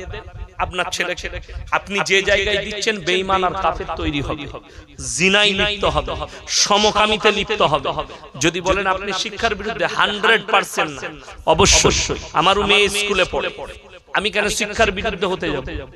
আমার ভাই পড়া স্কুলে পড়ে, মাদ্রাসাতেও পড়ে, আমি কেন শিক্ষার বিরুদ্ধে হতে যাব? আমি শিক্ষার বিরুদ্ধে নয়, শুনে রেখে দেন, তোমাদের আদর্শের বিরুদ্ধে আমি, তোমাদের আখলাক আর চরিত্রের বিরুদ্ধে আমি শিক্ষার বিরুদ্ধে নয়। তা না হলে আমি বললাম কি করে যে আলামিন মিশনে ভর্তি করো তোমার সন্তানকে? এখন মুসলমানদের সব থেকে সেফটি প্রতিষ্ঠান আপনাদিকে বলে যায়, ছেলেকে যদি বাঁচাতে চান একটু টাকা খরচ এখানেও হচ্ছে, ওখানে একটু বেশি হবে। সব থেকে সেফটি প্রতিষ্ঠান যেখানে নামাজও থাকবে, কোরআনও থাকবে। আপনারা মনে করবেন হুজুর বলছে যখন, হুজুরের মনে হয় আলামিন আছে। আমার আলামিন মিশন ভীষণ নাই, আমি ওই জিনিস নয়। আমি মাদ্রাসা ছাড়া, আমি মাদ্রাসাওয়ালা, আমার মাদ্রাসা আমাকে আমার মাদ্রাসায় ছেড়ে দিবেন ফ্রি, 1 টাকা লাগবে না বোর্ডিং, কিন্তু আলামিনে যাবেন পয়সা লাগবে। আমি কয়েকটা আলামিন মিশন আমি ঘুরেছি, কয়েকটা, সব জায়গায় ঘুরে তারপরে কি দেখেছি জানেন? পরীক্ষা করে নামাজ আছে, রোজা আছে, দিনদার আছে। আমার বর্ধমানে কাঁটাদিঘি মিশন আছে। কাঁটাদিঘি মিশনের যিনি মালিক আছেন, আমার সঙ্গে বন্ধুত্ব আছে, কথা হয়। এই আপনার খলতপুরে আলামিন মিশনের মাহমুদ আলী সাহেব আমার খুব ক্লোজ লোক, ফোনে কথা হয়, অনেকক্ষণ গল্প করি। উনি আমার মাদ্রাসাতেও টাকা দেন, আমার অন্য একজন শিক্ষক যায়, আমি যাব করে উনার বাড়ি মুলাকাত করতে যাওয়ানি, বেচারা খুব অসুস্থ। আমি দোয়া করি আল্লাহ ওনাকে সুস্থতা দান করুন। আমার গ্রামে একটা ঘটনা ঘটেছিল, আমার মাদ্রাসায় একজন শিক্ষক আছে মুফতি সাহেব, তো আমি বসে আছি, তখন জলসা ছিল না, একটা ছাগল অ্যাক্সিডেন্ট হয়েছে হাই রোডে। তো বেচারা যে মালিক, ঘরের কাছে অ্যাক্সিডেন্ট হয়েছে, হাই রোডের পাশে ঘর, তাড়াতাড়ি জবাই করেছে। জবাই করার পরে দেখলো রক্তটা গড়িয়েছে, ছাগলটা কিন্তু লড়েনি। তারা কনফিউজ, কেউ ওখানে লোক জড়ো হয়েছে, কেউ বলছে খাওয়া যাবে, কেউ বলছে খাওয়া যাবে না। বলে সব থেকে ভালো মাদ্রাসায় চল, মৌলী সাহেবরা আছে, হুজুর আছে, এলো। আমি বললাম মুফতি সাহেব ফতোয়া দে। তিনি বললেন খাওয়া যাবে না। আমি বললাম ওই জন্য তোমার মতো মুফতিকে পকেটে করে নিয়ে আমি বয়ান করি। ফতোয়ায়ে মাহমুদিয়া, ফতোয়ায়ে দারুল দেওবন্দ, ফতোয়ায়ে রহিমিয়ার মধ্যে আছে ছাগল যদি অ্যাক্সিডেন্ট হয় আর জবাই করা হয়, রক্ত যদি গড়িয়ে যায়, সেই গড়ানো রক্ত জানবে ছাগলটার মধ্যে প্রাণ ছিল, খাওয়াটা হালাল। এরপরে অ্যাক্সিডেন্ট হয়েছে, আপনার জন্য পছন্দ অপছন্দটা আলাদা ব্যাপার। আমি গরুর মাংস নাই খেতে পারি, ঠিক কিনা কথা? আমি ছাগলের মাংস নাই খেতে পারি, ওটা আলাদা দিক। কিন্তু হালাল, রক্ত গড়িয়ে যাওয়ার কারণে তার মধ্যে প্রাণ ছিল। যে প্রাণী মারা যায় তার শরীরের রক্তকে আল্লাহ স্টপ করে দেয়, ওই জায়গাতে স্টপ হয়ে যায়। মরা প্রাণীকে জবাই করলে তার রক্ত কিন্তু গড়িয়ে বের হবে না। এটাই হচ্ছে ফতোয়ার দলিল। জোরে বলুন সুবহানাল্লাহ। মানা করলাম, বিক্রি নিষিদ্ধ হয়ে গেল, আমার এলাকায় আর বিক্রি হয়। সেই মাংসগুলো বড় বড় 5 স্টার হোটেলে চলে যাচ্ছে, দামি দামি হোটেলে, দেশ বিদেশে, আরো কাতার, কুয়েত, জর্ডান, লেবানন, যারা রান্না করে না, যারা জবাই করে না, তাদের ভান্ডারে চলে যাচ্ছে। সেদিন আমি মালদা ডিস্ট্রিক্টে ছিলাম, আমার কাছে একটা কাগজ এলো। এখন দেখবেন বাজারে ঘাটে কি বেরিয়েছে, মুরগি ছাড়ানো মেশিন বেরিয়েছে, আছে না নাই? কথা বলে মুরগি ছাড়িয়ে বিক্রি হয় মেশিনে, কারেন্টের মেশিন। মুরগি ভরে দিচ্ছে, রুয়াগুলো ছেড়ে যাচ্ছে, ঠিক কিনা? শুনেলেন, যদি মুরগিটা পাকিজা না করে, পাকিজা মানে ভেতরের নাড়ি বুড়ি বার না করে ডাইরেক্ট মেশিনে ভরলে ওই মুরগিটা খাওয়া হারাম লিখে নিয়ে যায়। ওই মুরগি খাওয়া হারাম। এটা হচ্ছে ফতোয়া, এটা হচ্ছে ইসলাম। বাড়িতে যদি মায়েরাও মুরগি জবাই করে, মুরগি ছাড়াই, আগে ভেতরের মাল বার করতে হবে, তারপরে পাকিজা। তুমি আর জায়গা খুঁজো না। ও বাবু, ওই তোকে আল্লাহ রাখতে হবে না ভাই, আমার যা লেগে গেছে এটাই সামালতে পারছি না, তুমি পরে লাগিয়ে নিবে কোনো। শুনেলেন, ইসলাম এত সুন্দর। আজকে আপনাদেরকে বলি, আপনারা মুসলমান। আমি কেন বললাম, আপনারা সকলে জানেন, উলামারা বসে আছে স্টেজে, ভাইজানরা সবাই আছে। প্রত্যেকটা মুসলমান নরনারীর জন্য ফরজ দিনই চ্যালেঞ্জ ছুড়ে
সপ্তাহ আগে, 2 সপ্তাহ আগে আমার মাদ্রাসায় মেহমান গিয়েছিল কলকাতা থেকে।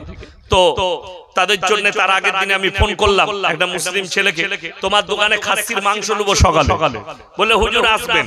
সকালে গেলাম, বলে হুজুর আপনি নিজে জবাই করুন। আমি নিজের হাতে জবাই করলাম, 1.5 কিলো মাংস নিলাম, আর আমি ওই ছাগল ছাড়াতে ছাড়াতে একজন অমুসলিম ভাই এলো, সে বললে আমাকে 2 কিলো মাংস দে। সে কিন্তু আর জিজ্ঞেস করছে না এটা কাটা না ঝটকা না জবাই না মরা, সে জিজ্ঞেস করেনি কেন, তার তো এটা শর্তই নাই। কিন্তু আল্লাহর কসম, মুসলমানের জন্য শর্ত হচ্ছে হালাল খাওয়া। ছাগলটা জবাই হতে হবে, মুরগিটা জবাই হতে হবে, গরুটা জবাই হতে হবে। কোরআনে ওই জন্য আল্লাহ বলেছেন ইন্নামা হারামা আলাইকুমুল মাইতাতা ওয়াদ-দামা ওয়া লাহমাল খিনজির ওয়া মা উহিল্লা বিহি লিগাইরিল্লাহ। প্রবাহিত রক্ত, মরা জন্তুর মাংস, শুয়োরের মাংস, আল্লাহ ব্যতীত অপরের নামে উৎসর্গিত জিনিস তোমাদের জন্য হারাম করা হয়েছে।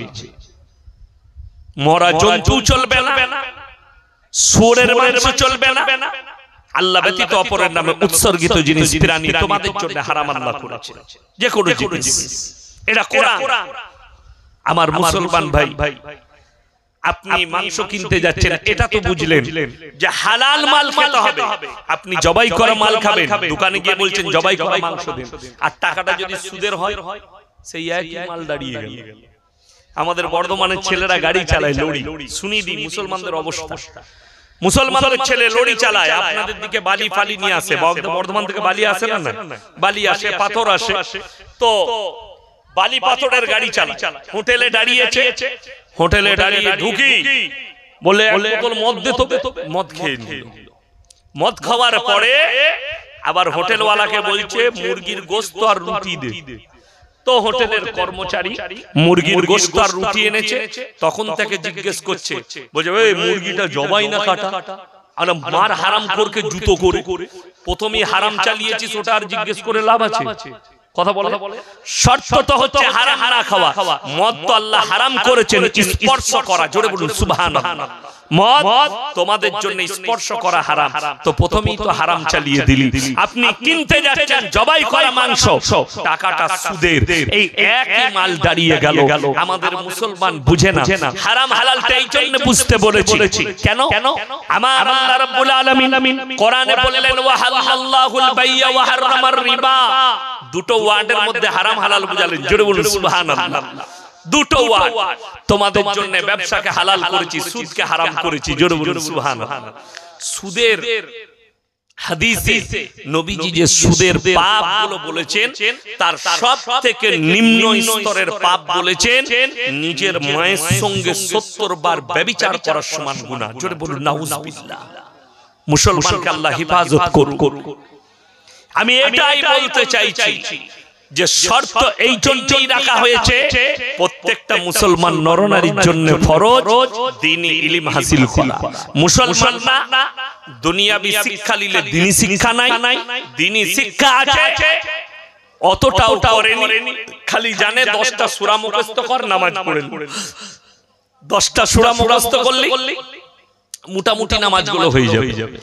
এইটুকু খালি জেনে রেখেছে যে 10টা সূরা মুখস্থ করতে হবে, তাহলে আমার নামাজটা হয়ে যাবে, আর কোনো অসুবিধা নেই। কে বললো আপনাকে? আপনার যখন 10টা হয়ে যাবে, আপনি চাইবেন যে আমার এক পারা কি করে মুখস্থ হয়।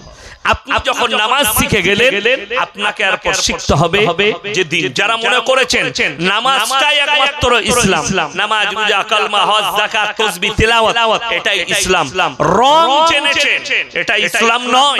নামাজ আল্লাহর ইবাদত, আল্লাহর হক আদায় করেছেন, রোজা আল্লাহর হক। ইসলাম হচ্ছে পরিপূর্ণ একটা জীবন ব্যবস্থার নাম, তার নাম ইসলাম, পরিপূর্ণ জীবন ব্যবস্থা। আপনার সকালে ঘুম থেকে ওঠা থেকে সন্ধ্যে সোয়া পর্যন্ত, এসার পরে বিচনে যাওয়া পর্যন্ত আপনার আদর্শ হবে নবীজি সাল্লাল্লাহু আলাইহি সাল্লামের জীবন আদর্শের মতো। আপনার পাতা থেকে পায় নিচে থেকে জুতো থেকে মাথা পর্যন্ত আদর্শ হবে, চলাফেরা উঠা বসা হবে নবীজি সাল্লাল্লাহু আলাইহি সাল্লামের আদর্শ মোতাবেক। বলে দিই আল্লাহ নবী সাল্লাল্লাহু আলাইহি সাল্লাম জুতো পরার সুন্নতটাও শিখিয়ে দিয়েছেন, জোরে বলুন সুবহানাল্লাহ। ডান পাটা প্রথমে ঢুকাবে জুতায়, যখন তোমরা পায়খানায় যাবে বাঁ পাটা পায়খানায় আগে ঢুকাবে। কেন? পায়খানা হচ্ছে নোংরা জায়গা, ভালো জায়গা না নোংরা জায়গা? কে বললো নোংরা জায়গা? আমাদের সমাজের লোক জানে ভালো জায়গা, তা নাহলে তো সকালবেলায় পায়খানা করতে গিয়ে বিড়ি টানতো না, ও পায়খানা ঘরের ভেতরে বিড়ি খায়। নাইলে হাগায় হয় না বহু জন। ঠিক বললাম না? বললাম। রাগ ধরবে বললি, বাস্তব কথা। জিজ্ঞেস করুন, হাদিসে আছে নবীজির সুন্নাত পায়খানা ঘরে কথা বলা যাবে না, পায়খানা ঘরের ভেতরে খাওয়া যাবে না, পায়খানা ঘরের ভেতরে দোয়া পড়ে ঢুকবেন, চুপচাপ থাকবেন, আর দোয়া পড়ে বের হবেন। যখন বেরোবেন ডান পাটা প্রথমে বার করবেন। নবীজির সুন্নাত মসজিদে প্রবেশ করলে ডান পাটা আগে প্রবেশ করো, মসজিদের ভেতরে ঢুকলে ইতিকাফের নিয়ত করে নাও। কেন পড়েছেন? মসজিদের ভেতরে ইবাদত ছাড়া দুনিয়াদারির কোনো কথা বলা যাবে না, দুনিয়াদারির কোনো কথা বলা যাবে না। কষ্টের বিষয় কি জানেন? আমাদের সমাজের লোক ব্যবসার হিসাবটাও জুম্মার দিনে মসজিদে করে না? করে না? আগে থেকে চলে যায়, আজকে ক কুইন্টাল মাছ বেচবে, কত বিক্রি হলো, ক টাকা লাভ করলি, মসজিদের ভেতরে জুম্মার দিনে। এটা কিয়ামতের আলামত। আলামতের মধ্যে একটা, মসজিদের ভেতরে মানুষ দুনিয়াদারির কথা বলবে। নবীজি সাল্লাল্লাহু আলাইহি সাল্লাম নখ কাটা শিখিয়েছেন, মোচ কাটা শিখিয়েছেন, দাড়ি কাটা শিখিয়েছেন, চুল রাখা শিখিয়েছেন। আজকে আপনি ভাবতে পারেন গোটা মুসলিম সমাজ উম্মাহ কচু জানেন? কচু আপনারা জানেন না? জানেন। কচু মাছ দিয়ে রান্না হয়, গোশত দিয়ে রান্না হয়। কচু পাতার উপরে পানি দিলে স্লিপ খেয়ে পড়ে যায়। ওই রকম অবস্থায় আপনার আমার ঈমানটা দাঁড়িয়ে আছে, যে কোন সময় ডিসব্যালেন্স হতে পারে। বেঈমান কাফেররা আপনার চারিদিকে জাল বিছাতে লেগেছে। এই ইহুদিদের জাল আমি কালকে স্টেজে প্রমাণ দিয়েছি, মালদা ডিস্ট্রিক্টে ছিলাম, মালদায় ছিলাম, স্টেজে প্রমাণ দিয়েছি যে শোনো, বেঈমান কাফেরদের জালটা শুনে নাও, কত বড় জাল বিছিয়েছে।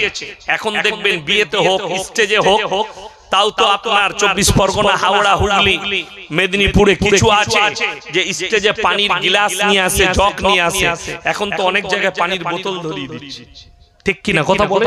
বিয়েতে পানির বোতল, আর এক গ্লাস পানি পান করতে গেলে নবীজি সাল্লাল্লাহু আলাইহি সাল্লাম 6টা আদব বলেছেন। জোরে বলুন সুবহানাল্লাহ। আপনি বাড়িতে পানি পান করে কটা আদব রাখেন জিজ্ঞেস করুন।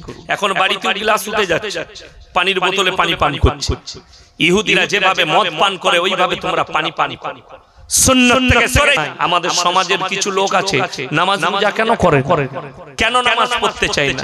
যুবকরা কেন পড়তে চায় না? তারা আমাদের উপরে ভরসা করে, হুজুররা আসবে, হুজুর দোয়া করে দিবে। বর্তমান থেকে ইয়াসিন সাহেব এসেছে, মুসাফির মানুষ, দোয়া করে দেবে, আমি যত রকমের পাপ করি আমি জান্নাতে চলে যাব। মদের ফাঁটিতে ডুবে আছে, জীবনটা অতিবাহিত করেছে শিরক বিদআতের উপরে, জীবনটা মুশরিক হয়ে জীবন কাটিয়েছে, নাস্তিকতার উপরে জীবন কাটিয়েছে। মুসলমান ঘরে থাকার কারণে মরে যাওয়ার পরে আমাদেরকে দেখে আপনারা মিলাদ পড়াতে চান যে জান্নাতে। 3 বোতল মদ খেয়ে মারা গেছে অ্যাক্সিডেন্ট হয়ে, হুজুরকে দাওয়াত দিয়েছে আমাকে, হুজুর দোয়া করে দেন। আমি দোয়া করে দিলাম, আল্লাহ তুমি শহীদের মর্তবা দাও, আল্লাহ জান্নাতুল ফিরদৌস দাও। শেষকালে আমাকে বলছে, হুজুর ছেলে আমার খুব বদমাশ ছিল, 3 বোতল মদ খেয়ে মালঞ্চ বাজারে অ্যাক্সিডেন্ট হয়ে মারা গেছে। আমি চিন্তা করলাম, তওবা তওবা, আমি কাকে আমি শহীদের মর্তবা দিলাম? ফেরেশতারা আমাকে মারবে না কবর? যদি বলেন হুজুর সে তো মুসলমান ঘরের ছেলে, তার লাগে কি দোয়া করা যাবে না? একদম নট। কোরআনের আর হাদিসের দলিল আছে, যাত্রার দলিল নয়। কেউ যদি কুফরির উপরে জীবন কাটায়, নাস্তিকতার উপরে জীবন কাটায়, শুনে রেখে দে, কালকের জলসাই বলেছি, আজকে বলে যাচ্ছি, অনেক যুবকরা আছে যারা আতিশদের ফ্যান, যারা সালমানের ফ্যান, যারা শাহরুখের ফ্যান, তারা শুনে যান ইয়াসিনের ফ্যান হতে হবে না। তুমি যত বড় ভক্ত হবে হও, তুমি যেমন ভক্ত হবে তোমাকেও সেই দিনে মেরে তক্তা করে দেয়া হবে কিয়ামতের দিনে। আমার ইয়াসিনের ভক্ত হতে হবে না। তুমি যার ভক্ত হয়েছো সে মুশরিক। কোরআন হাদিসের দ্বারা সালমানকে মুসলমান বলা যাবে না, সালমানের পরিবারকে মুসলমান বলা যাবে না, শাহরুখকে মুসলমান বলা যাবে না, তার পরিবারকে মুসলমান বলা যাবে না, সৈফ আলী খানকে মুসলমান বলা যাবে না, তার পরিবারকে মুসলমান বলা যাবে না। যদি বলেন এদের আকীদা কি, এদের আকীদা ফেসবুক আর ইউটিউবে দেখেন, এদের আকীদা পেয়ে যাবেন সালমানের বাড়িতে গণেশের পূজা হয়। এটার নাম হচ্ছে মুশরিক। আল্লাহ ব্যতীত অপরের নামে উৎসর্গ করা, আল্লাহ ব্যতীত অপরকে রব রূপে আল্লাহ রূপে গ্রহণ করা। যদি বলেন দলিল দেন, জিজ্ঞেস করো তোমার সালমানকে, যার কাছ থেকে ভালো মন্দ চাইছে, যার কাছে মাথা টেকেছে, তার শক্তি কি, আমার আল্লাহর শক্তি কি? কোরআন 17 পারা শেষ পৃষ্ঠা শেষ রুকু আমার রব্বুল আলামিন বললেন, ইয়া আইয়ুহান নাসু যুরিবা মাসালুন ফাসতামিউ লাহু ইন্নাল্লাযীনা তাদউনা মিন দুনিল্লাহি লা ইয়াখলুকু দুবাবান ওয়ালা বিসতামাউ লাহু। হে আমার বিশ্বনবী, পৃথিবীর মানুষকে বলো, তোমরা যেদিকে ভালো মন্দের মালিক মনে করেছো, তারা একটা মাছি পর্যন্ত সৃষ্টি করতে পারে না। মাছি সৃষ্টি তো দূরের কথা, মাছি যদি তাদের কাছ থেকে কোনো জিনিস ছিনিয়ে নিয়ে যায়, সেটা উদ্ধার করার মতো ক্ষমতা নেই। তারা হচ্ছে শক্তিহীন। আর আমার আল্লাহ, সকলে বলুন, সবথেকে শক্তিশালী কে? গলার আওয়াজ নেই, আরো জোরে বলুন। এই ইউটিউবের ভেতরে মেশিনে যেন আওয়াজটা যায়, নেমো খারামরা শুনলে যেন বুঝতে পারে এতগুলো মানুষ আল্লাহকে সাক্ষী দিচ্ছে, আল্লাহ ছাড়া ভালো মন্দ, কল্যাণ অকল্যাণের মালিক পৃথিবীতে আর কেউ নাই। জোরে বলুন সুবহানাল্লাহ। আমার মুসলমান ভাই, একটা দিলাম, যদি বলেন কোন নবী পয়গম্বরের দলিল দেন, আল্লাহ কোরআনে নবীজিকে বললেন পৃথিবীর মানুষকে শোনাও। আজকে জানেন, আপনি পেপারে দেখতে পাবেন, মোবাইলে দেখছিলাম আমি গাড়িতে আস্তে আস্তে, আমার সিস্টেম হচ্ছে আমি যখন বাড়ি থেকে বের হয়, আমি মোবাইলে দেখি আমাদের দেশে আমার জন্য কি বলছে, আপনার জন্য কি বলছে, কোরআন হাদিস নিয়ে কে কি আলোচনা করছে, তার উত্তরটা আমি দিই। একজন মুসলিম নেতা আমাদের রাজ্যে, তিনি দেখলাম লিখেছে, আমাদের জন্য মূর্খ, এরা কিছুই জানে না, ধর্ম যার যার, উৎসব সবার। খুব সুন্দর কথা লিখেছে, আমি আর উত্তর পরে দিচ্ছি। শুধু তাই নয়, আমাদেরকে হোয়াটসঅ্যাপে প্রশ্ন করছে, হুজুর পূজোর প্রসাদ খাওয়া যাবে কিনা মুসলমানের জন্য, প্রশ্ন লিখেছে। এ তো এই প্রশ্নটা করাটাই পাপ, দুঃখজনক, বেদনাদায়ক, বড় কষ্টের বিষয়। আর একটা ছেলে ফোন করেছে যে হুজুর, আমার ক্লোজ বন্ধু, অন্তরের বন্ধু, খুব অন্তরের বন্ধু, একজন হিন্দু ভাই, তার বাড়িতে লক্ষ্মী পুজো হবে, তো আমাকে বলেছে আমি লোককে লক্ষ্মী পুজো উপলক্ষে খানা খাওয়াচ্ছি, আমাকে দাওয়াত দিয়েছে, আমার পরিবারকে যাওয়া যাবে? আমি বললাম সম্পূর্ণ হারাম। অনেকের মনে হবে, শিক্ষিত যারা আছেন, শিক্ষিত গুয়ার যে মাল কটা আছে, তাদের মনে হবে এটা হচ্ছে মুসলমান বিদ্বেষী মৌলবি, এই হুজুর হচ্ছে হিন্দু মুসলিম বিদ্বেষী। চিন্তা করো না, আমার অবর্তমানে আমার থানায় যাবে, আমার গ্রামে যাবে, ইয়াসিন সাহেব মানুষের কি সেবা করে, এটা আমি প্রকাশ করব না, আমার এলাকায় গিয়ে আমার হিন্দু ভাইদের কাছ থেকে খবর নেবে, তাদের সাথে আমার সম্পর্ক কি, তাদের কি সেবা করি না, তাদের সঙ্গে কি রাখি সম্পর্কটা, তারা বলবে। বাকি কারোর হিম্মত হবে না যে হুজুরকে দাওয়াত দিয়ে দিই, আমাদের একটু অনুষ্ঠান আছে আপনি আসবেন, তাদের বাপের হিম্মত নাই যে হুজুরকে দাওয়াত দিই। কেন? তারা জানে আমার একটা দুটো নয়, 25 থেকে 30 হাজার জলসা ছুটছে, আমি কয়েক হাজার জলসাই বলেছি, আমার একটা জলসা বার করুন, কারু দেবদেবীকে গালি দিইনি, কারু ধর্মকে গালি দিইনি, আজকেও আমি আপনার দিকে নিষেধ করে যাব, কারু ধর্মকে গালি দিও না, কারু দেবদেবীকে গালি দিও না, আমার নবীজি সাল্লাল্লাহু আলাইহি সাল্লাম নিষেধ করেছে। হাদিস শুনেলেন, বুখারী তিরমিজির হাদিস, তোমরা ততক্ষণ পর্যন্ত মুমিন হতে পারবে না যতক্ষণ পর্যন্ত তোমার কাছ থেকে তোমার প্রতিবেশী সুরক্ষিত নয়। জোরে বলুন সুবহানাল্লাহ। আপনি আপনার প্রতিবেশীকে সুরক্ষা দেন, তোমার মন্দিরে আরতি হবে, তোমার মণ্ডপে আরতি হবে, তোমার পূজা পাঠ চলবে, আমার মসজিদে নামাজ হবে, আমার মসজিদে আযান হবে, এটাই হচ্ছে হিন্দুস্তানের সংস্কৃতি। জোরে বলুন সুবহানাল্লাহ। আমার মুসলমান ভাই, কিন্তু যারা বলছেন পূজোর প্রসাদ খাওয়া যাবে কি, আমি প্রথমে আয়াত শুনিয়েছি, ইন্নামা হাররামা আলাইকুমুল মাইতাতা ওয়াদ-দামা ওয়া লাহমাল খিনজির ওয়া মা উহিল্লা বিহি লিগাইরিল্লাহ। প্রবাহিত রক্ত, মরা জন্তুর মাংস, শুয়োরের মাংস, আল্লাহ ব্যতীত অপরের নামে উৎসর্গ করা জিনিস তোমাদের জন্য হারাম করা হয়েছে। আল্লাহ ছাড়া ঠাকুরের নামে উৎসর্গ করার কারণে মুসলমানের জন্য ওই জিনিসটা খাওয়া হারাম। অনেক মুসলমান মনে মনে ভাবে ওখানে গোবর আর মুতে ছিটে দেওয়া হয় বলে সেটা খেতে নাই, এটা রং। যদি গোবর আর মুখটা ফ্যাট থাকতো আমরা মৌলবীরা বলতাম উপরেরটা ফেলে দিয়ে তলারটা খাবি। কথাটা বুঝতে পারেন?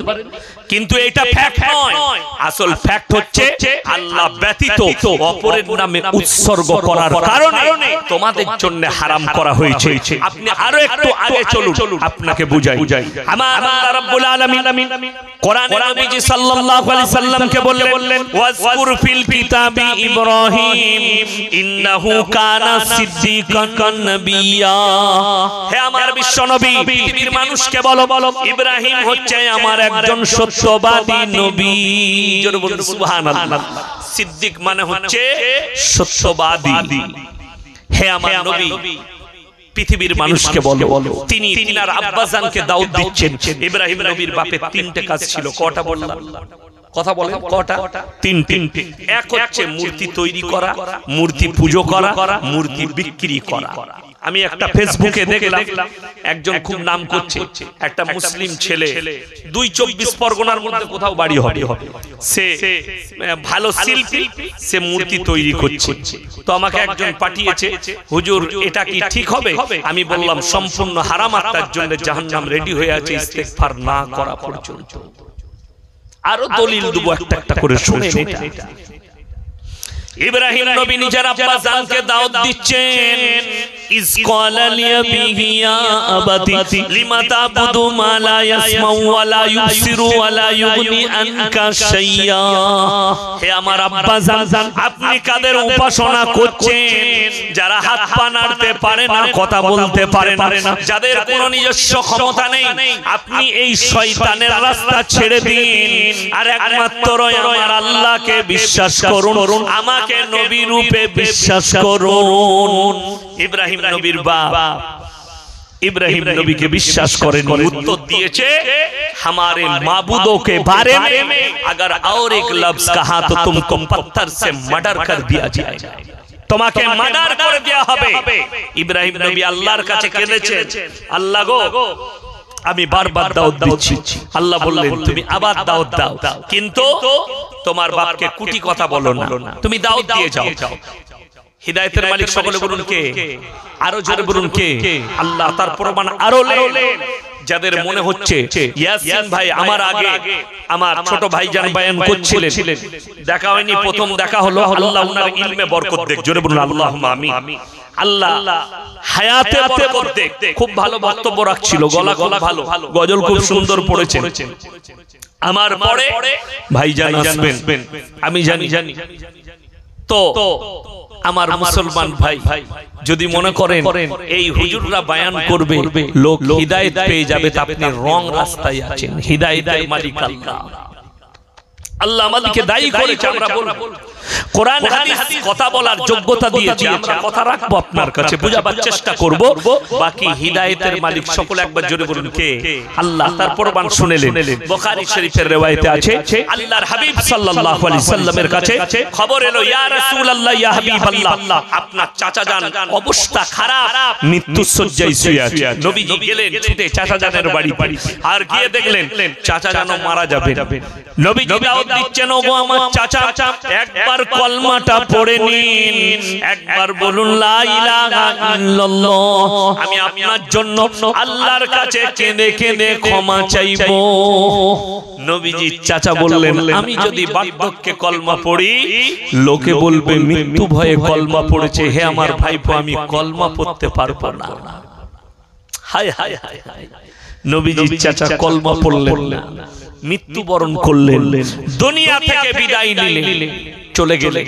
আল্লাহ পাঠালেন নবীজির কাছে কি, ইন্নাকা লা তাহদি মান আহবাবতা ওয়ালাকিন্নাল্লাহা ইয়াহদি মান ইয়াশা। হে আমার বিশ্ব নবী, পৃথিবীর মানুষকে বলো হিদায়াতের দপ্তরটা আমার আল্লাহর হাতে, আমার ইচ্ছা নেই তাই তোমার চাচা কলমা পড়তে পারবে না।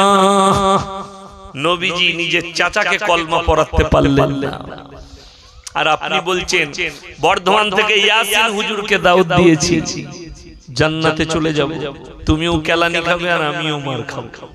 রিহাই আগে চল।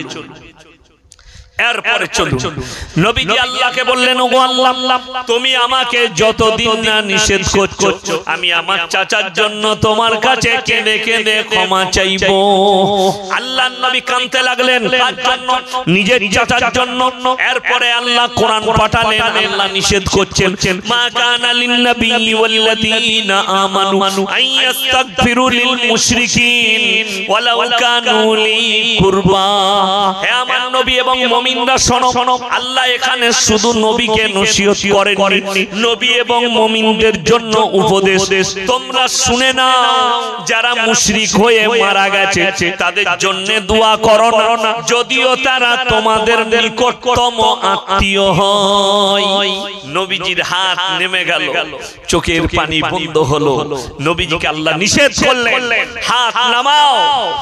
যে নবীর দুশমন, যে আল্লাহর দুশমন, যে মুশরিক হয়ে মারা গেছে, সেই চাচার জন্য তুমি দোয়া করতে পাবে না, যদিও তোমার আত্মীয় হয়। নবীকে নিষেধ করা হলো, মুমিনকে নিষেধ করা হলো। আর আপনি বলছেন আমার বেটা, আমি তো মুসলমান, আমার বেটা নাস্তিক হয়ে মারা গেছে, তো কি হয়েছে? যদি শুনেলেন সমাজের বুকে যদি কেউ বাস করে, সে যদি নাস্তিক থাকে, তার বাপ যদি মুমিন হয়, তার মা যদি মুমিনা হয়, আর সে যদি নাস্তিক হয়, আল্লাহ বিরোধী হয়, নবী বিরোধী হয়, কোরআন বিরোধী হয়, সে যদি মারা যায়, যদি প্রকাশ পায়, তার জানাজার নামাজ জেনে শুনে যে পড়বে, তার বাপ হলেও পাপী, ইমাম হলেও পাপী, সমাজের লোক হলেও, মুমিনরা হলেও পাপী। যদি বুঝতে পারেন, যদি প্রকাশ পেয়ে যায় এই ছেলেটা আল্লাহ বিরোধী নাস্তিক, যদি বলেন হুজুর কি করব? কুকুরকে খাইয়ে দাও, নদীতে ফেলে দাও, কিন্তু তার দাফন কাফন করা যাবে না। জানাজার নামাজ আর দাফন কাফন মুমিনদের জন্য, বেঈমান কাফেরের জন্য নয়। জোরে বলুন সুবহানাল্লাহ। ঈমানদারের জন্য দাফন কাফন। জানাজার নামাজ যেটা হয়, এটা নামাজ না, নামাজের সূরতে দোয়া। কথা বলে নামাজের সূরাতে মাইয়াতের মাগফিরাতের দোয়া। দোয়া পড়ি না, দোয়া কি বলবো? 100টা লোক জানাজা পড়লে 80 জন পড়ে না, খালি মুখ লাগে মিচি মিচি, দোয়াই জানে না পড়বে। যাই হোক, যেটাই করেন মুমিনদের জন্য হয় দোয়া। কাফের মুশরিক হয়ে মারা গেছে, যদি বলেন হুজুর তাহলে কি আমরা দোয়া করতে পাবো না? অবশ্যই মুশরিকের জন্য দোয়া করবেন। কি দোয়া? তারা দুনিয়াতে বেঁচে থাকলে দোয়া করবেন, আল্লাহ তুমি হিদায়াত লিখলে এদের তাকদীরে, আল্লাহ তুমি এদিকে হিদায়াত দাও। আমিও দোয়া করি সালমান শাহরুখের জন্য, তোমার মতো দোয়া নয়। এখনকার যুবকরা দোয়া করে, আল্লাহ তুমি শাহরুখের ফিল্মকে হিট করে দাও। হ্যাঁ, কোথা থেকে পেলি? ও তো হুজুরের পাশেই বসে না, ও পেয়েছে ওর দিমাগ থেকে, দিমাগের হাদিস থেকে পেয়েছে। আমি আজকে ফেসবুকে দেখছিলাম, কি বুঝলেন,